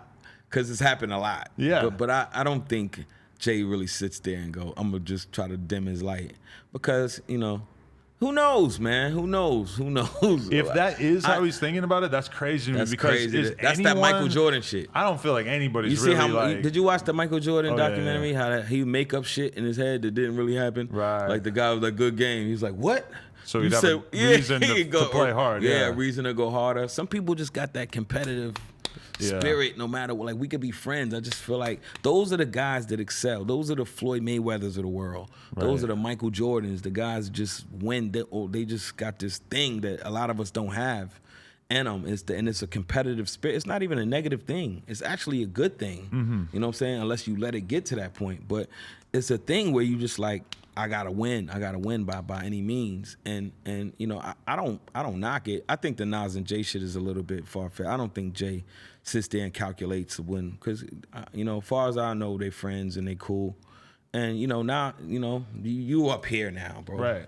Ain't no need to fuck with Nas at this point. Right. You know what I'm saying? Like, not on that level. That's what I would think too, but it just seems like it's a weirdly consistent thing. It's hip hop too. Like, hip hop is, and he got one up on you still because of Ether still. So who knows? He still might be like, fuck that. I never really all the way got over that shit. That's hilarious. You never know. You never know, man. No, I can see it. Okay, what else do we have here to talk about? Shit.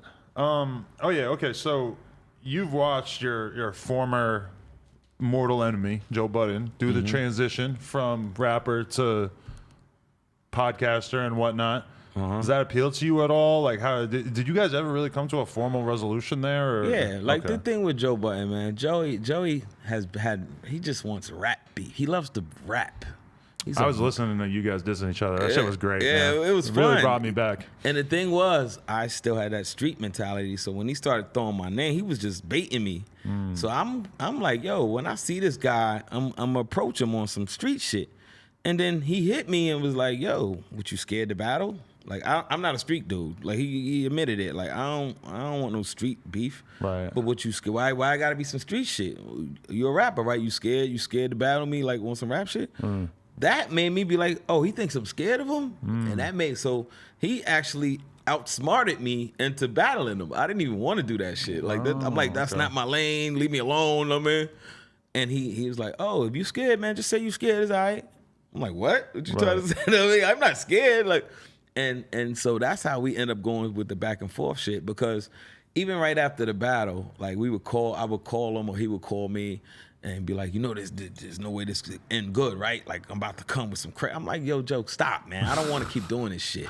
But you got to think, he's beef with G-Unit. He's beef with Drake. He even tried to bait Drake. Drake just wouldn't answer him. Like, he's Jay-Z, you name it. If he respects you as a lyricist, he's going to try you. Right. And I like that competitiveness in him. But it never got so personal with you and him. Oh, But yes, I mean, it did. He said stuff about girls. His son and just shit. came out and said, yo, Saigon called me a Right, faggot. I was just thinking about that too. Yes, so that shit went deep. Like, this kid was like 9 years old when that shit came out. It was making me laugh because when I first heard those diss songs, I didn't know the names of Joe's kids. Now I know his kids' names from watching the podcast. The whole and then world when I know heard Trey's you say gay. it made me laugh so much harder. Yeah, I was saying, Trey, you little faggot. Like, and then he's like, I grew up and I was Googling, and then I hear some guy call me a faggot, so that made me. So his whole thing was like, I'm gonna avenge my dad type shit. This is like a karate movie type shit, to where he's like, when I grow up, I'm gonna write some shit for this guy, right? And that's what sparked his rap career.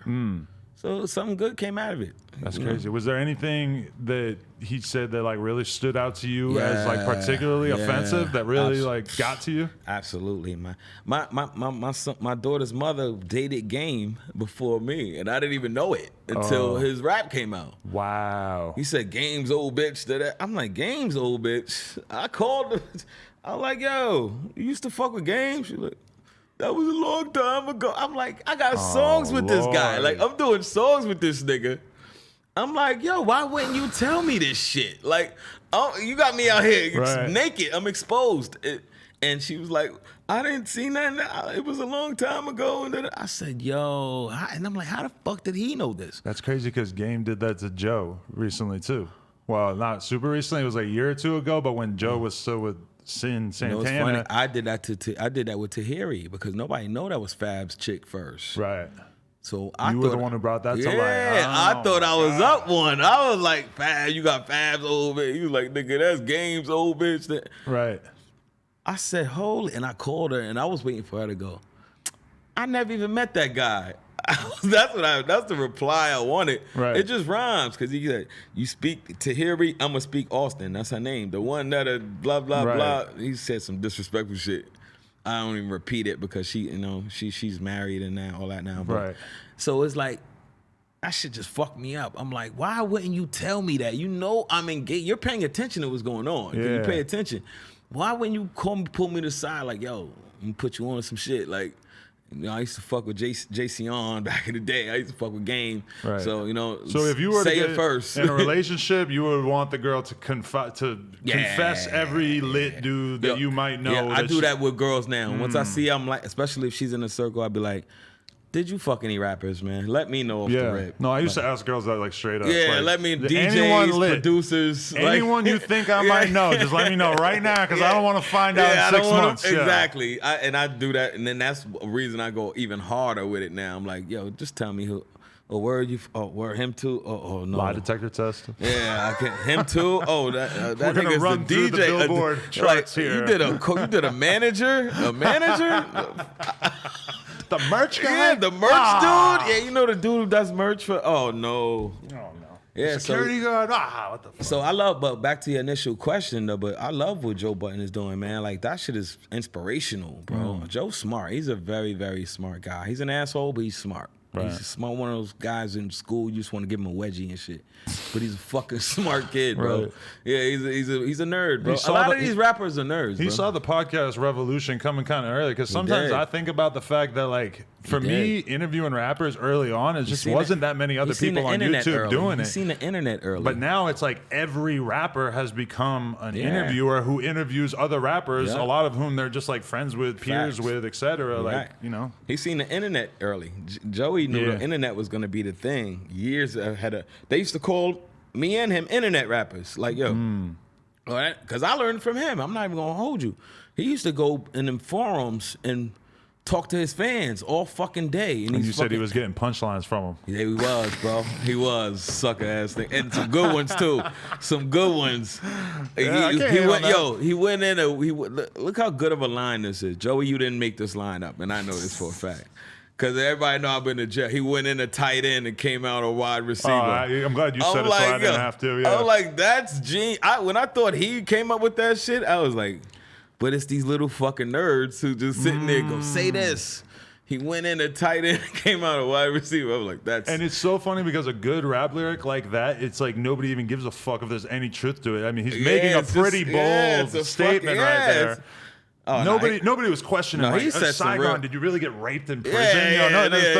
It was just such clever. It was just mad clever. I was like, and then when I found out he was in them forums, and he had this thing called Joe Budden TV. Yeah. And it was early. This shit was like 2006. And I'm like, what the fuck is a forum? What the fuck is that? And it's just like a chat room with he interacts with his fans, and they love him to this day. Joe Budden got like a cult following. For his, like the mood musics or whatever the fuck. I never heard one mood music CD in my life. I used to listen to it, but there's guys who swear up and down. Like I heard a few songs, like Making a Murder, like certain songs I went and listened to because he's a phenomenal artist, bro. I kind of wish he was still rapping because Joey can compete with any genre, I'm not gonna say I don't like the guy. But I don't particularly like the guy, but I'm an honest guy. But there's a lot of people who are a lot worse at talking on camera than you are, who have their own podcasts and shit. Does that stand out to you as something you might want to pursue? You know what? I've now that I put out a new project and I've done I did Vlad, I did Queen's Flip, I did Drink Champs, I did and everybody was like, yo, why you don't you got a lot to say and you're articulate and da-da-da-da. It's just that working on the book and being a dad is like, damn, and then running the Hip Hop My Way, which is a website, which is a lot of work. I'm like, I'm not going to do it unless I really have time and the passion. Like, look at this. Look at No Jumper. Like, where you bringing this to? And that's because you're focused and it's obvious. You know what I'm saying? Like, this is...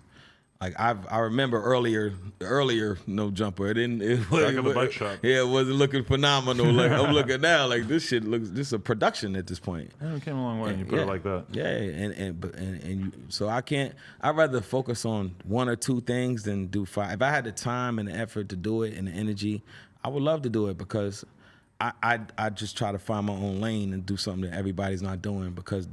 You got Gilly. I love Gilly, what Gilly and them's doing. I love, what I love what Nori's doing, getting motherfuckers drunk, making them spill the beans. How much do you drink on there? Oh shit! I don't really drink anymore. I don't even know if I want that shit to come out. I mean, sometimes I be like, yo, when is it coming out? They'll be like, do I really want it to come out? Because I got drunk up there. Like I got drunk and. You were saying wild ass shit? I was wilding, bro. Like I said, I had a fight with a lot of rappers and we friends, so it became to the point where like. We're never gonna let this get out. It's gonna be between us. You know what I'm saying? And it came out. A few of them came out on Drink Champs. Wow. Because I was drunk and I was like, yeah, I fucked this nigga up. They like, you beat up such and such. Yeah, I fucked him up. And then my man later, I got drunk to where my man was like, yo, son, you said everything up there. I said, for real? Oh man. So you were drunk like that, like you don't remember? Yeah, I remember, but I didn't know that I thought I was. Being politically correct. Right. You know what I'm saying? I thought I was dancing around shit good when I really wasn't. Yeah. You know what I'm saying? No, there's been a few times. Like, even when you said the thing about Dame, it's like, I was just on Vlad, and he just, like, said something about Dame, and I wasn't even really thinking about it. I was just basically like, I just elaborated on it a little bit. Yeah. Boom, Dame hates me forever for that shit. And in that moment, I wasn't really thinking that those words would be taken so seriously, and I wasn't drunk. And that's the thing about the sensitive side of these motherfuckers. Like, come on, man, we're men. Like, first of all, if I got an issue with somebody, I'm going to find a way, especially in this day where you could just reach out to somebody and say, yo, fam, like, what was that about? Because if you could communicate with somebody, sometimes it'd be something that's not even there. You be thinking of something that's not. And the person could be like, yo, my bad, fam. I didn't mean it like that. And you can move forward. But niggas be so sensitive and taking shit the wrong. And, I think sometimes people like being angry and shit. Like, I don't like to be angry. Like, I'd rather work it out and be like, yo, I've had issues with every DJ in the fucking world, bro. Because you used to pull up on them and threaten pull them up if they didn't play shit, right? Yeah, yo, you better play my shit. Like, if you don't play my shit, we got a problem. Like, asking for my CDs back. Like, you gave me that shit 8 months ago. Yo, where my CD I gave you? Back. Yeah. Just to start trouble and shit. Yeah. And guys be like, what's wrong with this fucking guy? And then the word started to get around that I was a troublemaker, and that shit stifled me. When I could have just been like, man, if you could play it, please, man. If not, fuck it. You know what I'm saying? But it got to the point where even when I started to get a buzz, people was like, I'm not fucking with it. I don't like him. I love the music. The song's hot, but I don't fuck with him. Right. He's an asshole. He threatened me. It's crazy to think how much that Prodigy fight or the Mobb Deep fight could have affected you, because it just doesn't feel like it would do. I'm gonna tell you how bad it affected me, right? These motherfuckers have once that happened, whoever was a Mobb Deep fan didn't like Saigon. Yeah. So it's like I lost all that potential fan base. And that's your whole audience. Yeah, that's right my there. audience. That's your exact so audience. Like, I don't fuck with him because Mobb Deep don't like him. And I'm like, damn. Right. I didn't look at it like, you know what I'm saying? I'm thinking, motherfucking fans take sides. So I'm like, shit. Damn, so I lost the whole Queensbridge, and they were big. It ain't like these are some fucking local guys. These guys were fucking legends. Right. And I lost that shit. It took me years and years and years and years and years to even for people to forget about it. Right. Some people still, I put up a post, yeah, that's why Mobb Deep chased your ass out the club, nigga, Prodigy. I'm like, bro, let the man sleep in peace, number one. Number two, that's fucking over 15, it's almost 12, 13 years ago, and they won't let it go. Yeah, and that's where it hurt. Like you divide when them guys had cult followings, man. Those guys were big, man. That hurt me a lot. A lot of shit hurt me a lot. That's why for me to even still be here is a testament, because I've been kicked around, I've been dumped, like nobody's fucking with me, to the point where I felt like, damn, like nobody fuck with me, nobody. Right. Like nobody at all. And there's certain people that just stuck by me, and like Vlad's one of them. Vlad's one of them people when nobody's fucking. The thing was nobody's fucking with Saigon. That's when Vlad was doing mixtapes. This was before Vlad TV and all of that. I remember Vlad came to me about the idea of doing Vlad TV. Yeah, know what I'm saying? You guys saying that on his I remember. Yeah, I remember when he came with the idea. I'm like, yo, I think that's a cool idea. He was just doing fucking mixtapes, like with some DJ. That really trips me out too, because I wish that I had understood that early on, that just the video content, like people talk shit about Vlad, but Vlad to me, like I take what I do way more serious because of conversation I've had with Vlad, because he's done interviews that 10 years only removed. Do it because he's white, man. I don't like that. He's seen crazy. It's only because he's white, bro. And that shit is whack. It's corny, bro. But don't you think somebody like Academics gets it crazy, and he's, I guess he doesn't do interviews, so it's a little different. Dickhead, though. He's a fucking dickhead, bro. He's not a dickhead. Academics is a fucking dick. We squashed our beef, so he's one of those guys who's never gonna pull. He's like a groundhog, you know what I'm saying? He's gonna go in his little hole and talk shit and never see him in the street. There's so many guys that want to beat up Academics, bro. Yeah. And I don't even know this guy. He never said nothing bad about me. Like, but it's just when I watch him, and he's like one of them guys that likes to poke people with he's like that guy that gets on your nerve. Like, bro, stop. Like, leave the and he you know. I guess it's because he dabbles more in the young, new generation shit, right? And that's all over the place. But they're like, and he gets it because he kind of deserves it. Like Vlad and Academics are two different things. But see, okay, somebody said to me the other day, they said Vlad Vlad definitely got a lot of heat for the Rick Ross lawsuit. But could you imagine if Academics had done that? What? I don't think Academics would still have a career if he had sued a rapper who beat him up. Because he's black. Because I think he would be judged by a totally different standard. In this day and age, he would, bro. Yeah, these he'd days, probably actually. be bigger. Yeah. As soon as I said it and started thinking about 6'9", I'm like, yeah, you're right. He'd probably be bigger, bro. but I do think he probably will show up with the black eye like, you fucking going down for this, buddy. Aka's made that point to me, that's though. Academic. He's judged by a very different set of standards because of the fact that he's black. And I think that somebody like me or Vlad, we get to skate on some stuff. I think Joe Budden's made Academics hot, though. But that whole little dynamic they had on that show, where they went like Skip Bayless and they took the format from the ESPN shit. But people forget that Academics, you hadn't really seen him that much till then. Then all of a sudden he's on camera every day. You heard his voice with the voice. And you kind of had Complex like setting him up to basically get punked by someone like Joe who had been in the game way longer, or putting him in front of the Migos like that. Like they sort of set him up, in a lot of ways. And you notice since that show hasn't been popping, his shit been on the downside. It wasn't like he was like, everybody thought Academics was gonna be the guy. Now it's like, then he aligned himself with the Tekashi guy, and that niggas like, are these guys in a relationship? Like, what the fuck's going on? And then when Tekashi did what he did, it became like, oh, you. And then he came home and you still aligned with him. And now Tekashi's like, fuck, I fucked up. Like I really, that kid's good. Somebody needs a kid need counseling. He needs counseling, bro. He's a kid. This is the thing. He's what, 24, 23, 24 years old. Those are children. He's a baby, man. Like, and going through some real shit, like to the point where he can't go nowhere. Like, how long you think you're gonna be able to maintain this lifestyle? Because now your music doesn't move. Right. You can't be. You're not gonna be able to make enough to pay these security guards for the rest of your life. Yeah. And now you don't put yourself in a position where there's guys that would want to do something to you just for the points. Oh yeah. Just for the fucking, just to say I'm the one who got Tekashi, they nothing to do with you. But when he was out here rolling around with 10 security guards, it's like, oh, haha, like none of these gang members can get to you. But I mean, how long are you going to be able to roll with 10 security guards if you're not streaming? You can't do shows right now. Exactly. Exactly. And that's why he should, I think, if he had some elders around him who would, they would just be like, man, you made a mistake. You got to come and say, yo, man, I was not ready to fucking do no time, bro. I folded under the pressure. Not you motherfuckers in, like that was the wrong move. Because he came out and like went to Chicago, clowned all these dudes, dead homies and stuff, and then that's crazy. The album fails, and now it's like you already used up all the all the cards that you had to already that quick. Yeah, because now you can't do anything more disrespectful than that. That quick. You better make some great investments with that money they gave you. Yeah. You got to make some super good because now you looked at.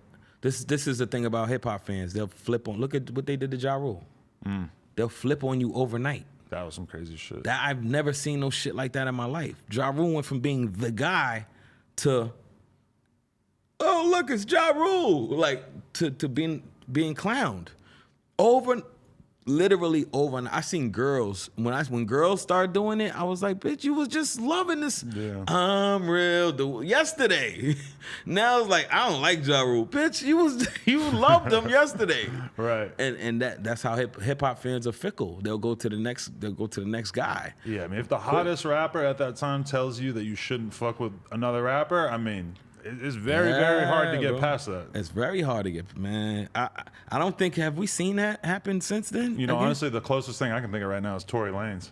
In terms of somebody sort of like losing their stature in a really short period of time. His album is good and nobody cares about it. Like he put together a good piece of. I mean, the industry's kind of like blacklisted him in like a very real way by not putting him on playlists and all that shit. You have a huge percentage of the media that wants nothing to do with him. That shit hurts because you fuck up somebody's life like that. Yeah, but it's crazy because it still feels like there's a shitload of people that really fuck with him and will listen to the project and shit, but when the industry's hating on you that hard, and the media is hating on you that hard, and now the law that suit is actually going through. Now you gotta spend the money. Yeah. And the money's not coming in like you used to. And now to fight what the system does to celebrities is fucked up. Because you look at Wayne, right? When Wayne caught that gun charge, they found the gun was licensed to Cortez. Right? So he had a permit for the gun. Just because it was in Wayne's bag on a tour bus, they didn't find the shit on Wayne's person. All the money Lil Wayne got, the millions and millions of dollars he could spend on legal fees, he still had to do a year in Rikers Island. Right. You know why? Because he's Lil Wayne. That's it. Because of who you are. If that was a regular Joe, he would have got 90 days. If he could afford a $15,000 lawyer. But that's New York City gun case, isn't it? Always a couple of years, especially at that time? No? Nah, that's bullshit. I lived my life always hearing about that. Nah, that's bullshit, bro. That's bullshit. Okay. You could get, I know guys that got 90 days for a gun and 5 years probation. But you saw it. You're just going to get a felony. There was a period in your career where everybody was so excited about this new rapper and everybody wanted you to win. And then at some point, once they've seen enough of you, they decide like, oh, we don't need him anymore. Let's break him down. That'll be fun. We built him up. Build him up to break. That's the name of the game. They did it. They did it with 50. They tried to do it with 50 Cent, but 50's so smart, he went to television. You know what I'm saying? He's like, oh, y'all nigga, I'm gonna fake laugh and go right on y'all motherfuckers. I'm gonna go kill this TV shit, the film game, G-Unit Films. Fuck music. Greatest internet troll of all time, too. Yeah, man. He's smart. He's marketing genius. He's a marketing genius. He said, I'm gonna put Irv Gotti and niggas out of business. He said that shit, and they were top of the food chain. And he really takes that 48 laws of power and he applies it. And it works for him. It works for him. You know what I'm saying? It works for, like, he's killing the TV game, the film game. This guy got shows on ABC. He done turned Stars into a reputable fucking. Who the fuck was watching Stars before Power and all that? You didn't give a fuck about Stars. That shit is hard to pull off. That shit is damn near Showtime. Making right people care about a TV show network, at all in 2020? A whole fucking network. It's though. tough. Yeah, that's very tough, bro. And he pulled it off. So he said, nah, y'all can't get rid of me that easy. You know what I'm saying? A lot of guys don't know how to transition. Right. You don't know how to transition. Like me, even though I never blew up and I never had a fucking song that charted in my life on the radio, ever. Never. But I was able to sustain. I was able to get on television. I was able to even get on fucking Ratchet Mondays or whatever the fuck, Love and Hip Hop when it was popular. You know, I was able to always, for 19 years, figure a way out to make a living. I've never had to go get a 9 to 5 since the year 2000 without a hit song. That shit is a testament in itself. You know what I'm saying? It's an anomaly for sure. But is that a regret for you that you never had that one, like that kick push type moment? Nah, because you know why? I could have been one of those artists like that had that hot, trendy song and it went like this. I'd rather go like this and soar than go up and down. I've seen it happen. Think about it. I can name where's fucking I don't want to talk about the guy who passed away, but where's Hey Baby? Hurricane Chris. Yeah, didn't you just catch an attempted murder charge or a murder charge? What was that? Where's fucking DJ Unk? Speaking of him, where's he at? Where the franchise boys? Where's DF down? La Leffy Taffy. Yeah. These guys who the label was telling me to do, like, look. And these guys couldn't. If they put out music right now, nobody's gonna give a shit. I'm not saying I'm the hottest shit in the world, but I went and just did a whole new deal with Tech Nine and a big label. Now at this stage of my career, 20 years later, you know what I'm saying, to where they're investing money in my career. What's the key to pushing rap as a elder statesman of the game? Because I mean, the whole game is built around like propping up new artists and shit. Like, you gotta what hold is your key position to making it work? You gotta hold your position as who you are, an elder statesman. I'm big homie. I'm the big homie, bro. I've been around. Everything ain't nothing you could do that I haven't done. You know, I've been on the biggest TV shows in the world. I've been fucking standing next to Jay-Z doing records. I've done it. Like I said, I never had big songs on the radio because I made the kind of songs that I wanted to make. I didn't falter. I didn't go drink the Kool-Aid. I refused to drink the Kool-Aid, and this is why I'm somebody you can come learn from. And this is why I can write books now where people want to. There's so many people requesting, yo, I want to read your book. If somebody's willing to take 6 hours to sit there and read about my life, I did something right. I already sold a few hundred of these books. They haven't even come out yet. Right. So I'm doing something. I did something right. You know what I'm saying? I don't look back. I don't have. The only regret I really have, honestly, was really. What's my main regret that I would say? My main regret, excuse me, is not playing into the bullshit a little longer until I had a bigger audience.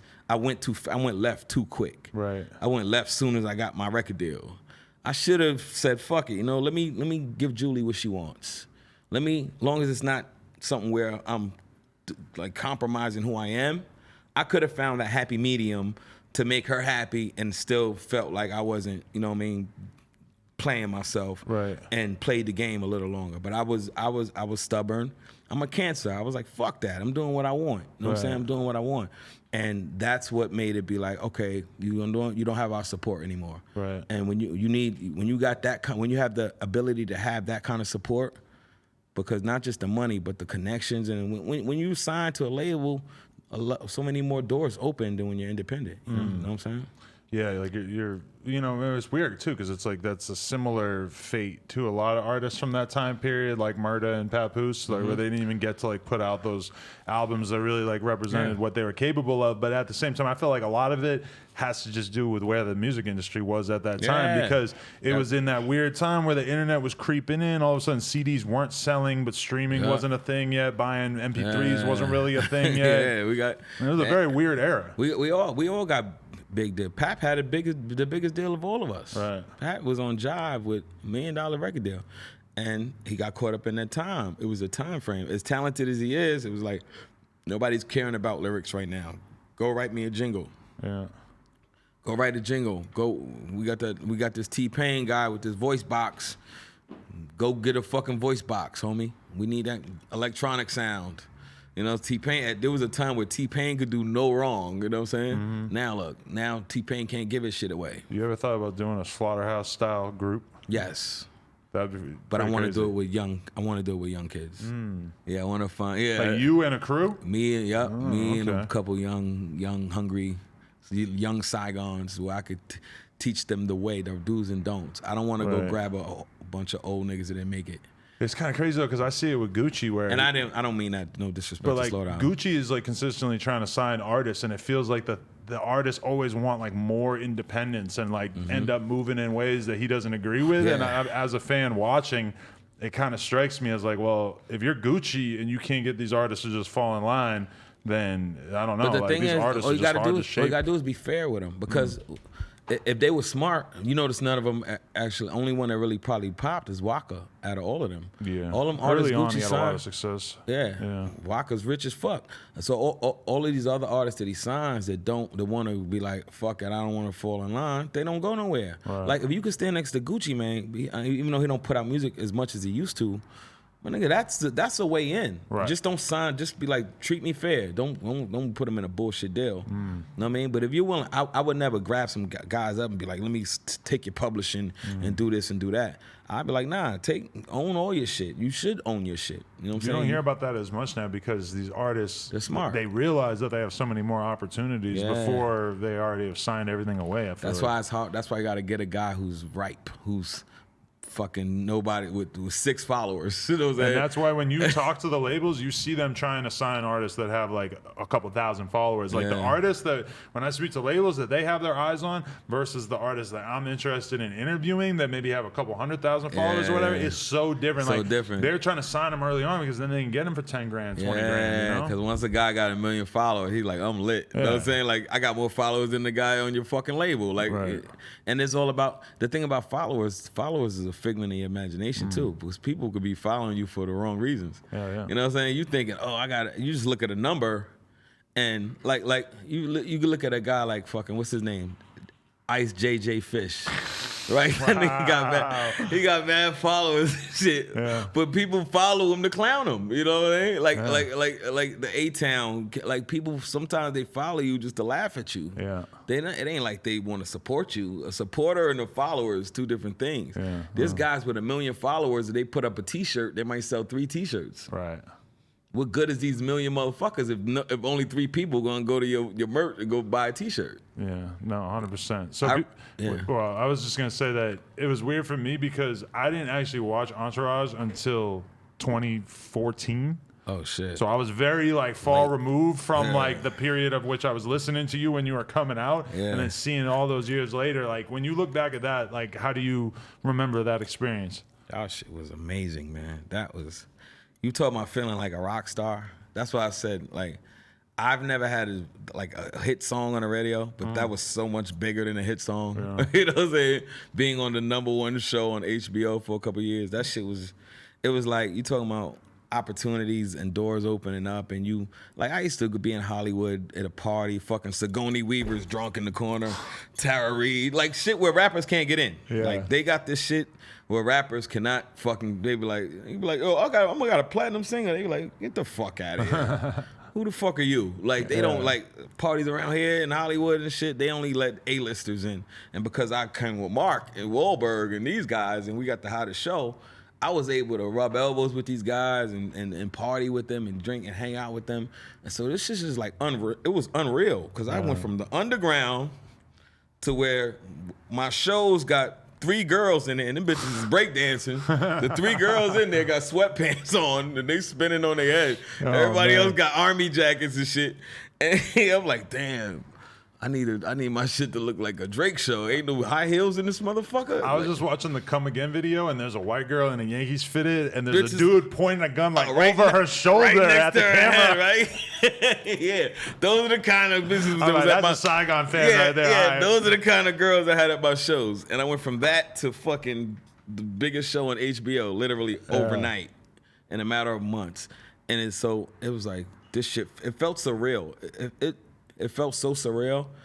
I had to be like, damn, I had to reel myself in because, and how it really fucked me up, the show got so big. When I wanted to continue with my music shit, motherfuckers was like, oh, this nigga's trying to be a real rapper now. Oh God. Yeah. So I'm like, they're like, oh, the kid from Entourage is trying to really rap. The guy Saigon from the show is trying to be a rapper. I'm like, nah, they found me rapping. What the fuck is like the storyline is kind of, yeah. So kind of was like, so that shit was huge. And when you're in it, you don't realize how big it is because you're part of it. But then when you step away from it and you look, because my nigga, like to this day, I go meet people and I introduce myself as Saigon. They be like, oh, like the guy from Entourage. Right. They don't care. You don't even put the name with the face. And you know what I'm saying? I guess I had braids. So, but they like, oh, like the guy from Entourage, you mean? I'm like, oh yeah, that's me. Right. Like, no way. That show, that was like Sex in the City for men. You know how women, there's certain generation of women that Sex in the City was they shit. Yeah. That's what Entourage was for that generation. Taught you how to be a douchebag in Hollywood, yeah. Yep, 100%. Which we're all at some level basically kind of doing, yeah. It's I beautiful, feel that. man. Nah, but that like the experience was, and that's one of the highlights of being in an entertainment world. Because I got to learn how production work. I got to see how they produce the shit and how much goes into it. I used to be arguing with Doug Ellen, like I do a take, and I'd be like, I could do it better, Doug. He's like, we got what we need. I'm like, nah, trust me, I could nail it. He's like, Saigon, we're good. Nah, man, I'll argue with the guy for 10 minutes. He's like, yo, check this out. If I didn't have what I needed, we'd still be doing takes, bro. Yeah. I got what I need, man. Can I direct? I'm like, and so I ended up doing my own TV show, and it never came out yet, but I learned how to produce. I learned how to really direct. I learned because I'm one of those guys that like to learn while I'm doing shit. And so much came from that, man. And I'm still got a great relationship with Jerry Turtle. Like that's my guy. Like Turtle, when I put out a project, he promotes it. He does all of that. When he comes to New York or he'll go to LA, he just had a little boy. He's like, yo, your nephew. He calls his son my nephew. Like we're like brothers, man. And that's a relationship that came from that TV show. That seems like one thing you're really strong at is like maintaining the relationships with people you actually give a fuck about. It's positive energy, man. It's good. Like it's good. K Slade did my first mixtape. K Slade could call me anytime. Like I said, every DJ hated me. He's the only one guy that sat me down and said, yo, you doing it wrong, shorty. Let me. And I respected him for that. I respected him so much. I told him, I said, yo, man, thank you. And I changed. He's like, yo, this is why nobody's fucking with you. Because they don't like you because you thinking you could bully and come like, and he's like, that you going about it? Because I tried to bully him. He's like, yo, shorty, you can't bully me, man. Like, you know what I mean? But I'm going to tell you why you fucking up. I'm going to tell you what you're doing wrong. Nobody else stopped to sat me down. And that's what I mean by being an elder. We supposed to do this to the younger generation. We supposed to sit down and be like, yo, shorty, like nobody did that to this Tekashi kid. Well, Fat Joe tried to. Right. See? And Fat Joe's one of the real ones. He's one of the guys who's a real dude. You know what I'm saying? Fat Joe sat him down and said, shorty, you bugging. Like, you gonna get yourself into some shit you can't get out. Nah, I got this. That's a good point. I gotta rewatch that interview. I haven't thought about that in a long time. Yeah, he told him. He said, shorty, slow down, yo. It's funny because the 6ix9ine thing is such a big story in rap over the past few years, but it's also the easiest lesson for us to like give some kid is like, if you happen to be blowing up as a rapper, don't align yourself with a street gang. Yeah, because you're gonna die or go to jail. Like that. This is what you sign up for when you join a gang. What gangster, real gangster, goes and retires on a fucking beach? John Gotti died in prison. Right. This is what you sign. These gangsters die and go to jail. That's a fake ass dream that they're selling. Yeah, it's a bullshit. Exactly. And it's so easy to sell because it seems like even Scarface. That's a movie. But what happened to Tony Montana at the end? He got shot the fuck up 1,000 times. And it's funny though because there's still so many people who see that movie and think, I want to sell coke. Exactly. The end part, that ain't gonna happen to you know me. what? When MTV Cribs was on, bro, I used to watch that shit. Every rapper had a picture of Scarface in their crib. It was like, you gotta have a Scarface picture. Yeah. First of all, it's a fucking movie. Right. Second of all, Scarface died, and more people had pictures of him than Jesus. Like, motherfucker, I'm like, yo, why does every rapper feel like they have to have a picture of Scarface? And this is a fucking film. Yeah. And it resonated to the point where we thought it was real. Motherfuckers wanted to be drug dealers. That's what I mean about the influence of entertainment. It shit is very, very. You came out in the era of motherfuckers wearing leather jackets with Scarface on the back of it and shit. Remember that? Yes. That's how bad it. Yeah, that's how bad it got. I lived in Astoria and there was mad stores selling those on the block. I'm like, bullshit and on the ass shirts jackets. with all the nines all over it and shit. Yeah. The Gino Green with the 9. That kid came in and made a lot of money and went away. And that's the power of this shit. Like, if you figure this shit out, you could. It's very lucrative, man. It's like who would have? I remember Kanye. If you would have told Kanye in 2004 he's gonna be a billionaire, a fucking billionaire, not a millionaire, a billionaire, he would have been like, I might do well, but a billionaire, come on, bro, that's fucking far fetched. Like, you know what I'm saying? That's far fetched. And the fucking guy made $1 billion fucking dollars. Like, this shit is, if you play the game right, and the sky's the limit in as far as making money. Yeah. Because, you know, not to say money brings you happiness, but as far as if your goal is to get money, that there's a lot of upside in this culture and hip hop. It's so much. These guys have made a lot of money. Like, it's unheard of for guys to become billionaires off fucking rap. I would say it's more from sneakers for him. Yeah, but without the rap, you couldn't sell a sneaker. Yeah. You know what I'm saying? If people didn't love you, they wouldn't care about your sneaker like that. You know what I'm saying? That is crazy to think that he owns like a relatively small percentage of that and he's still worth that much off of it. Fucking, like, he sells them shit sell like hotcakes. I mean, hey, you're selling sneakers. My friend picked me up the other day. He had 3. He said, yo, I got the new, he had like 4 pair of Yeezys, brand new. I said, how much did you spend? He's like, oh, like $1,500. I said, on fucking sneakers? Yeah. Oh, shit. No, people don't normally knock on that door. I know. That's kind of surprising. Well, she's going to look through the fucking mail slot. Nice. I never had anybody come to that door. Uh-oh, they found your hideout. Imagine a shootout right now. Don't worry, I'm here, bro. I'll jump in front of it. Just the kind of guy. If I got to shoot somebody in front of Saigon, I'd love it. Now, this shit would go viral like a motherfucker. It's so funny because do you guys remember a rapper named Gravy?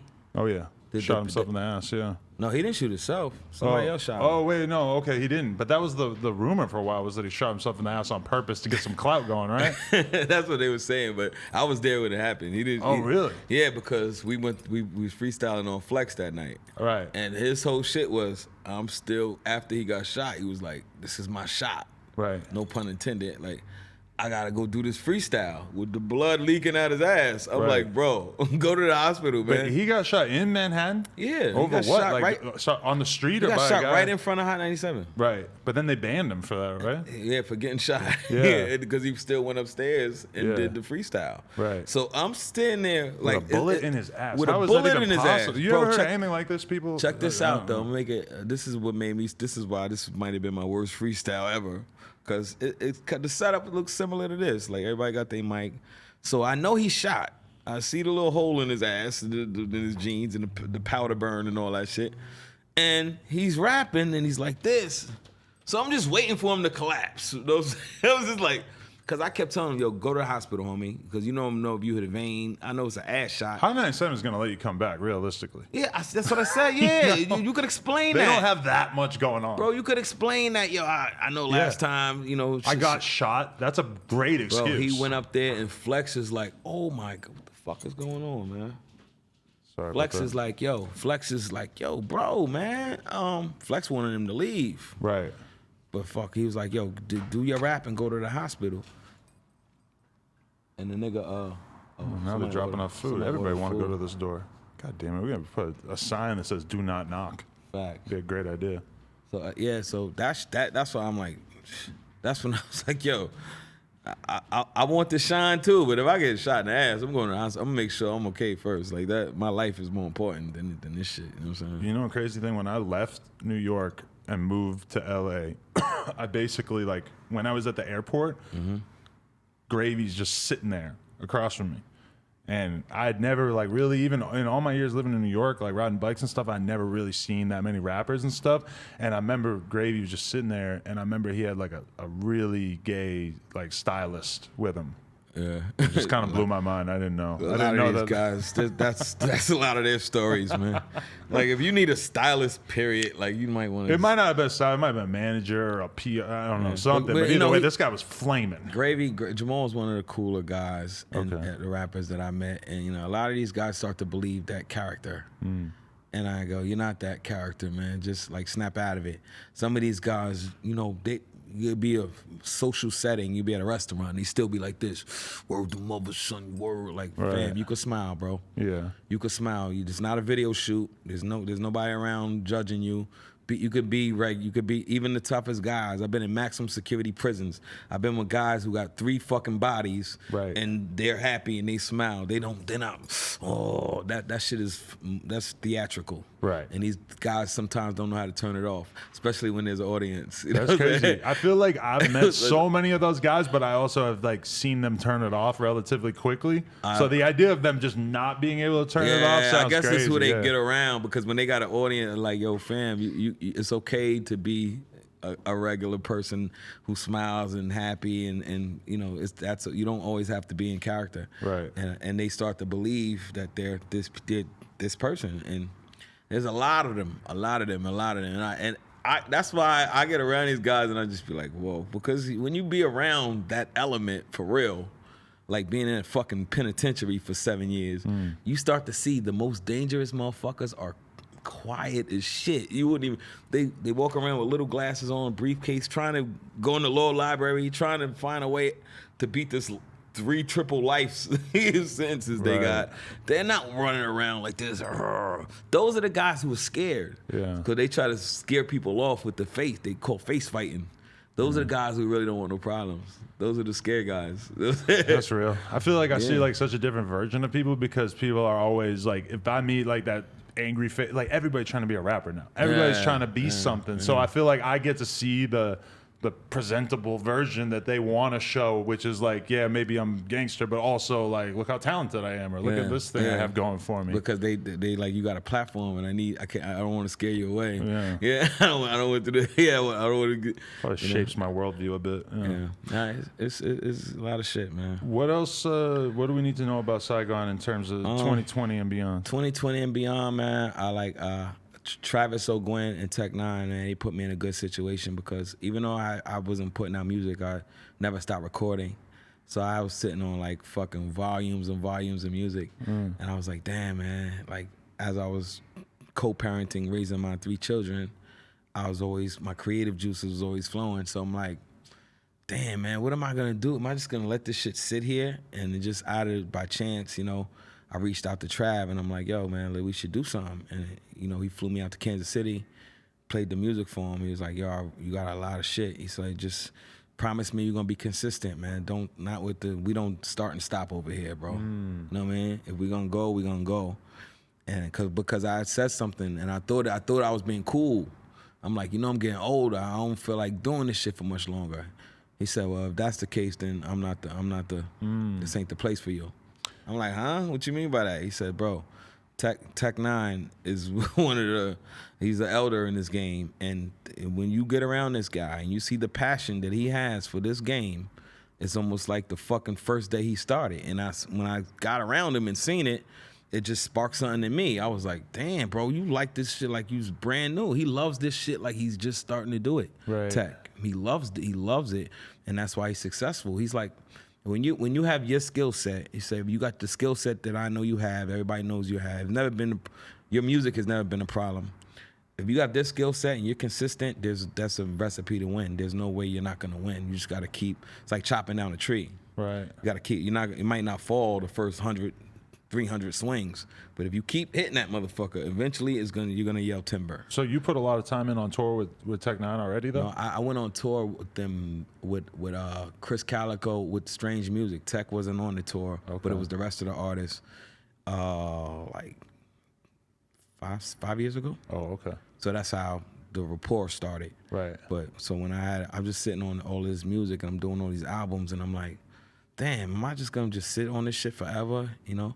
So we did the deal. So I got another album coming out this year, another one. I put out album August. I got an album coming out December. You like the road though? Like, would you go? love the road. Would you go do 3 months on tour with Tech Nine if you could, or is that too much? Once, it's a lot. 3 bro. months is a lot. It's a lot. Bro. It's a lot. I'm not gonna Maybe lie. a month or because couple it weeks. sounds good, but at this stage, like when I'm in my 20s, yes, because it's fun, fuck around, groupies, girls and shit. At this stage, seeing a fat ass is like seeing a tree. You know what I mean? It's like, fat ass, whoop-de-doo. You know what I'm saying? But when you're young, yeah. But now it's like it's business, so it's good to make the money. And, you know, and I love to perform and get to see the reaction. But that road is grueling, man. Going to fucking showering at truck stops and shit. And all that on that tour bus, living in a bus with a bunk with 12 guys. Nigga fart above you, smell it. You like, oh shit. It's like, somebody, so one person fart the whole bus. Clear the bus, clear the bus. It's a nasty one. Somebody let her net. Nobody wants to claim it and shit. It's like, that shit gets annoying. You want to go home quicker than you think, bro. Yeah. Home is like, and then it's funny because as soon as you go home, you're like, damn, I missed the road. You know what I'm saying? So, but those guys work hard, man. Those guys work really, really, really, really hard. When you see their merch operation, how they do merch, how they do. Travis O'Gwen is the most meticulous human being I ever met. If there was a piece of lint in his floor and it moved from when he walked in, he'd know the shit. He'd be like, yo, that little lint was over there when I walked in. The wind must have blew it a little bit. That's how fucking meticulous this guy. He could tell you every angle from every show, from every camera that Tech Nine ever did. He has it. He like, if I want to go to this angle from this camera, he got all of this shit in computer. I said, yo, what the fuck? I've never seen. If I want to go to the show, 1999, the show in Denver, I want this angle. It's right here. Right. Like, that's the benefit of being 100% focused on the shit that you're doing. I feel like somebody like me, I'm always like thinking about like, all right, like this is dope, but like maybe I could do this, maybe I could do that. Some people, they figure out like we're rapping, we're going on tour, we're gonna do this to such an extreme. It's like OCD on steroids with this guy. And he only wears black. Really? Every day. He wears black every single day. All black. All black. Same khakis, a t-shirt or shorts. I respect that too. Every single day. You don't have to think about it in the morning. You don't have to think of, cool, that's the thought that's going. And I'm like, why do you guys? I asked him. He didn't even say it. I noticed it. I'm like, yo, every time I see you, you got black on. He said, that's all I wear is black, man. Yeah. I wear black. And I started trying to find them, like Googling them, trying to find some shit where it wasn't black. And I couldn't find nothing. I was like, this is kind of different. I've never experienced no shit like this. Well, that's why like Mark Zuckerberg, who owns Facebook and shit, a bunch of those guys in the tech world, they do the same thing because to them it's like that's wasted time and energy. If you got to think about what you're gonna put on every day. Yeah, that's he has this little I'm not gonna tell a secret. He might be like, yo, you giving up fucking secrets. So, but I got that going on. I got a fucking a website called Hip Hop My Way. That's generated to new artists, that's really trying to help new artists, because, man, the shit that's going on with these new artists getting duped and shit, this shit's not cool. So I started a website a couple years ago called Hip Hop My Way. So it's like if you go up there and build a profile, it's like almost like having your own website. Like you can consolidate all your socials to one place. So if I want to go up there and find the next guy, I can go up there and let's say I heard of him, type his name in. I can go to his fucking Facebook, his Instagram, if he got videos, if he wants to start his own podcast, and it all lives right there. And we host everything for them, and we don't charge them nothing, zero. We make our money on the advertising side with the traffic because my business partners are. That's what they do. It's a big it's one of the tech guys, right? Who got he owns a company called Digital Remedy. We did a joint venture with them. And how long till people can get the book? Oh, this comes out. The physical copy comes out November 13th. Okay. And you could pre-order. You could pre-order it now. If you go to Amazon, you could pre-order it. And this is book one. My life was so long I couldn't even put it in one book, so I went to a fucking publisher or editor with like 200,000 words. They're like, fam, you wrote the Bible, nigga. You just wrote the Bible. You better break that shit up. So I had to break it up into different books. So this is book one, and this comes out, and it really showcases my life from like the prison shit to the industry to really like bossing up and then starting companies and learning about LLCs and the shit we should learn in school. The shit they don't teach us how to be self-sufficient. They teach us how to be employees. Definitely. You know, you don't learn about business management until college. You know what I'm saying? That should be the basis of what you learn. You know, but I guess everybody can't be a boss, right? Then there's no workers. Definitely. No, but yeah, for man, sure. it's been a hell of a ride, Adam, man. It's been a hell of a ride, man. And I look back and I wrote this book so my children could say, my children, my grandchildren could know my story. God forbid, I'm not here to tell it. You know what I'm saying? It's here, nobody, because what happens is once you're not here to tell your story, everybody else starts to tell your story. Yeah. So I put it in black and white just in case. And I want being I have children, I want them to know who I was, what I stood for, why I stood for it, where it came from, where they came from, even how they were conceived. You know what I'm saying? Because it wasn't the actual normal way like that it usually happens. Like, let them know, like, me and your mother might not have been in love, but you were definitely born out of love. You know, and you were loved from day one.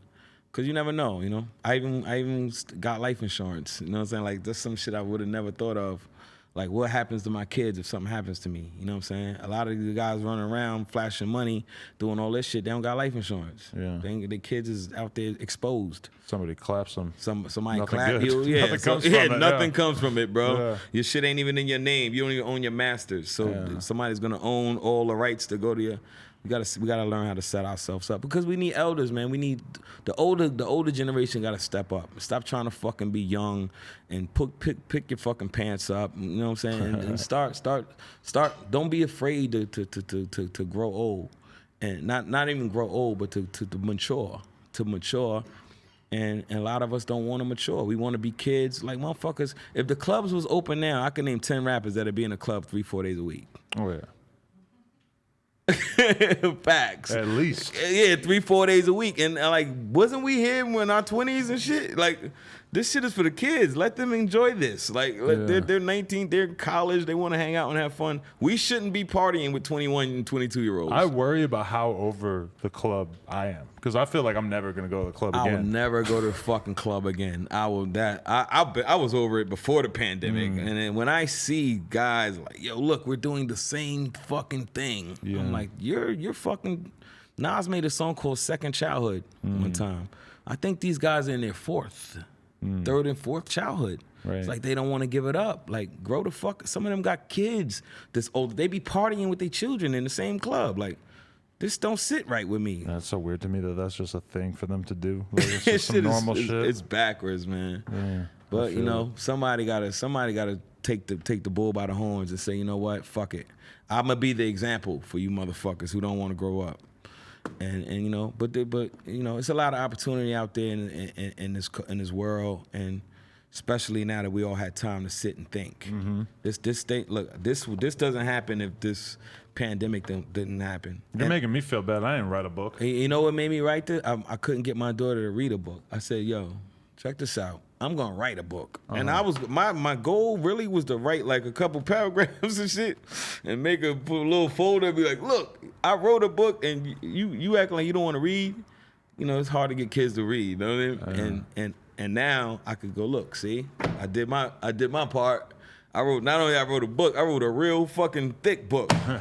So now... And there's another one on the way. And there's another one. I should never have a hard time getting you to fucking read a book again. Yeah. And now it worked already. Now she called me, Dad, I read a book. I read another book. So I'm leading by example, you know what I'm saying? That's fire. Now, my mom forced me to read so much as a kid, and I really kind of thank that for so much that I eventually, you know, just given, you need to instill that hunger for learning into somebody. They say, and it's funny, us as black people, they got this saying, yo, if you want to hide something from a black person, put it in a book. Yeah, you know what I'm saying? And that's a fucked up stigma and a fucked up stereotype to have.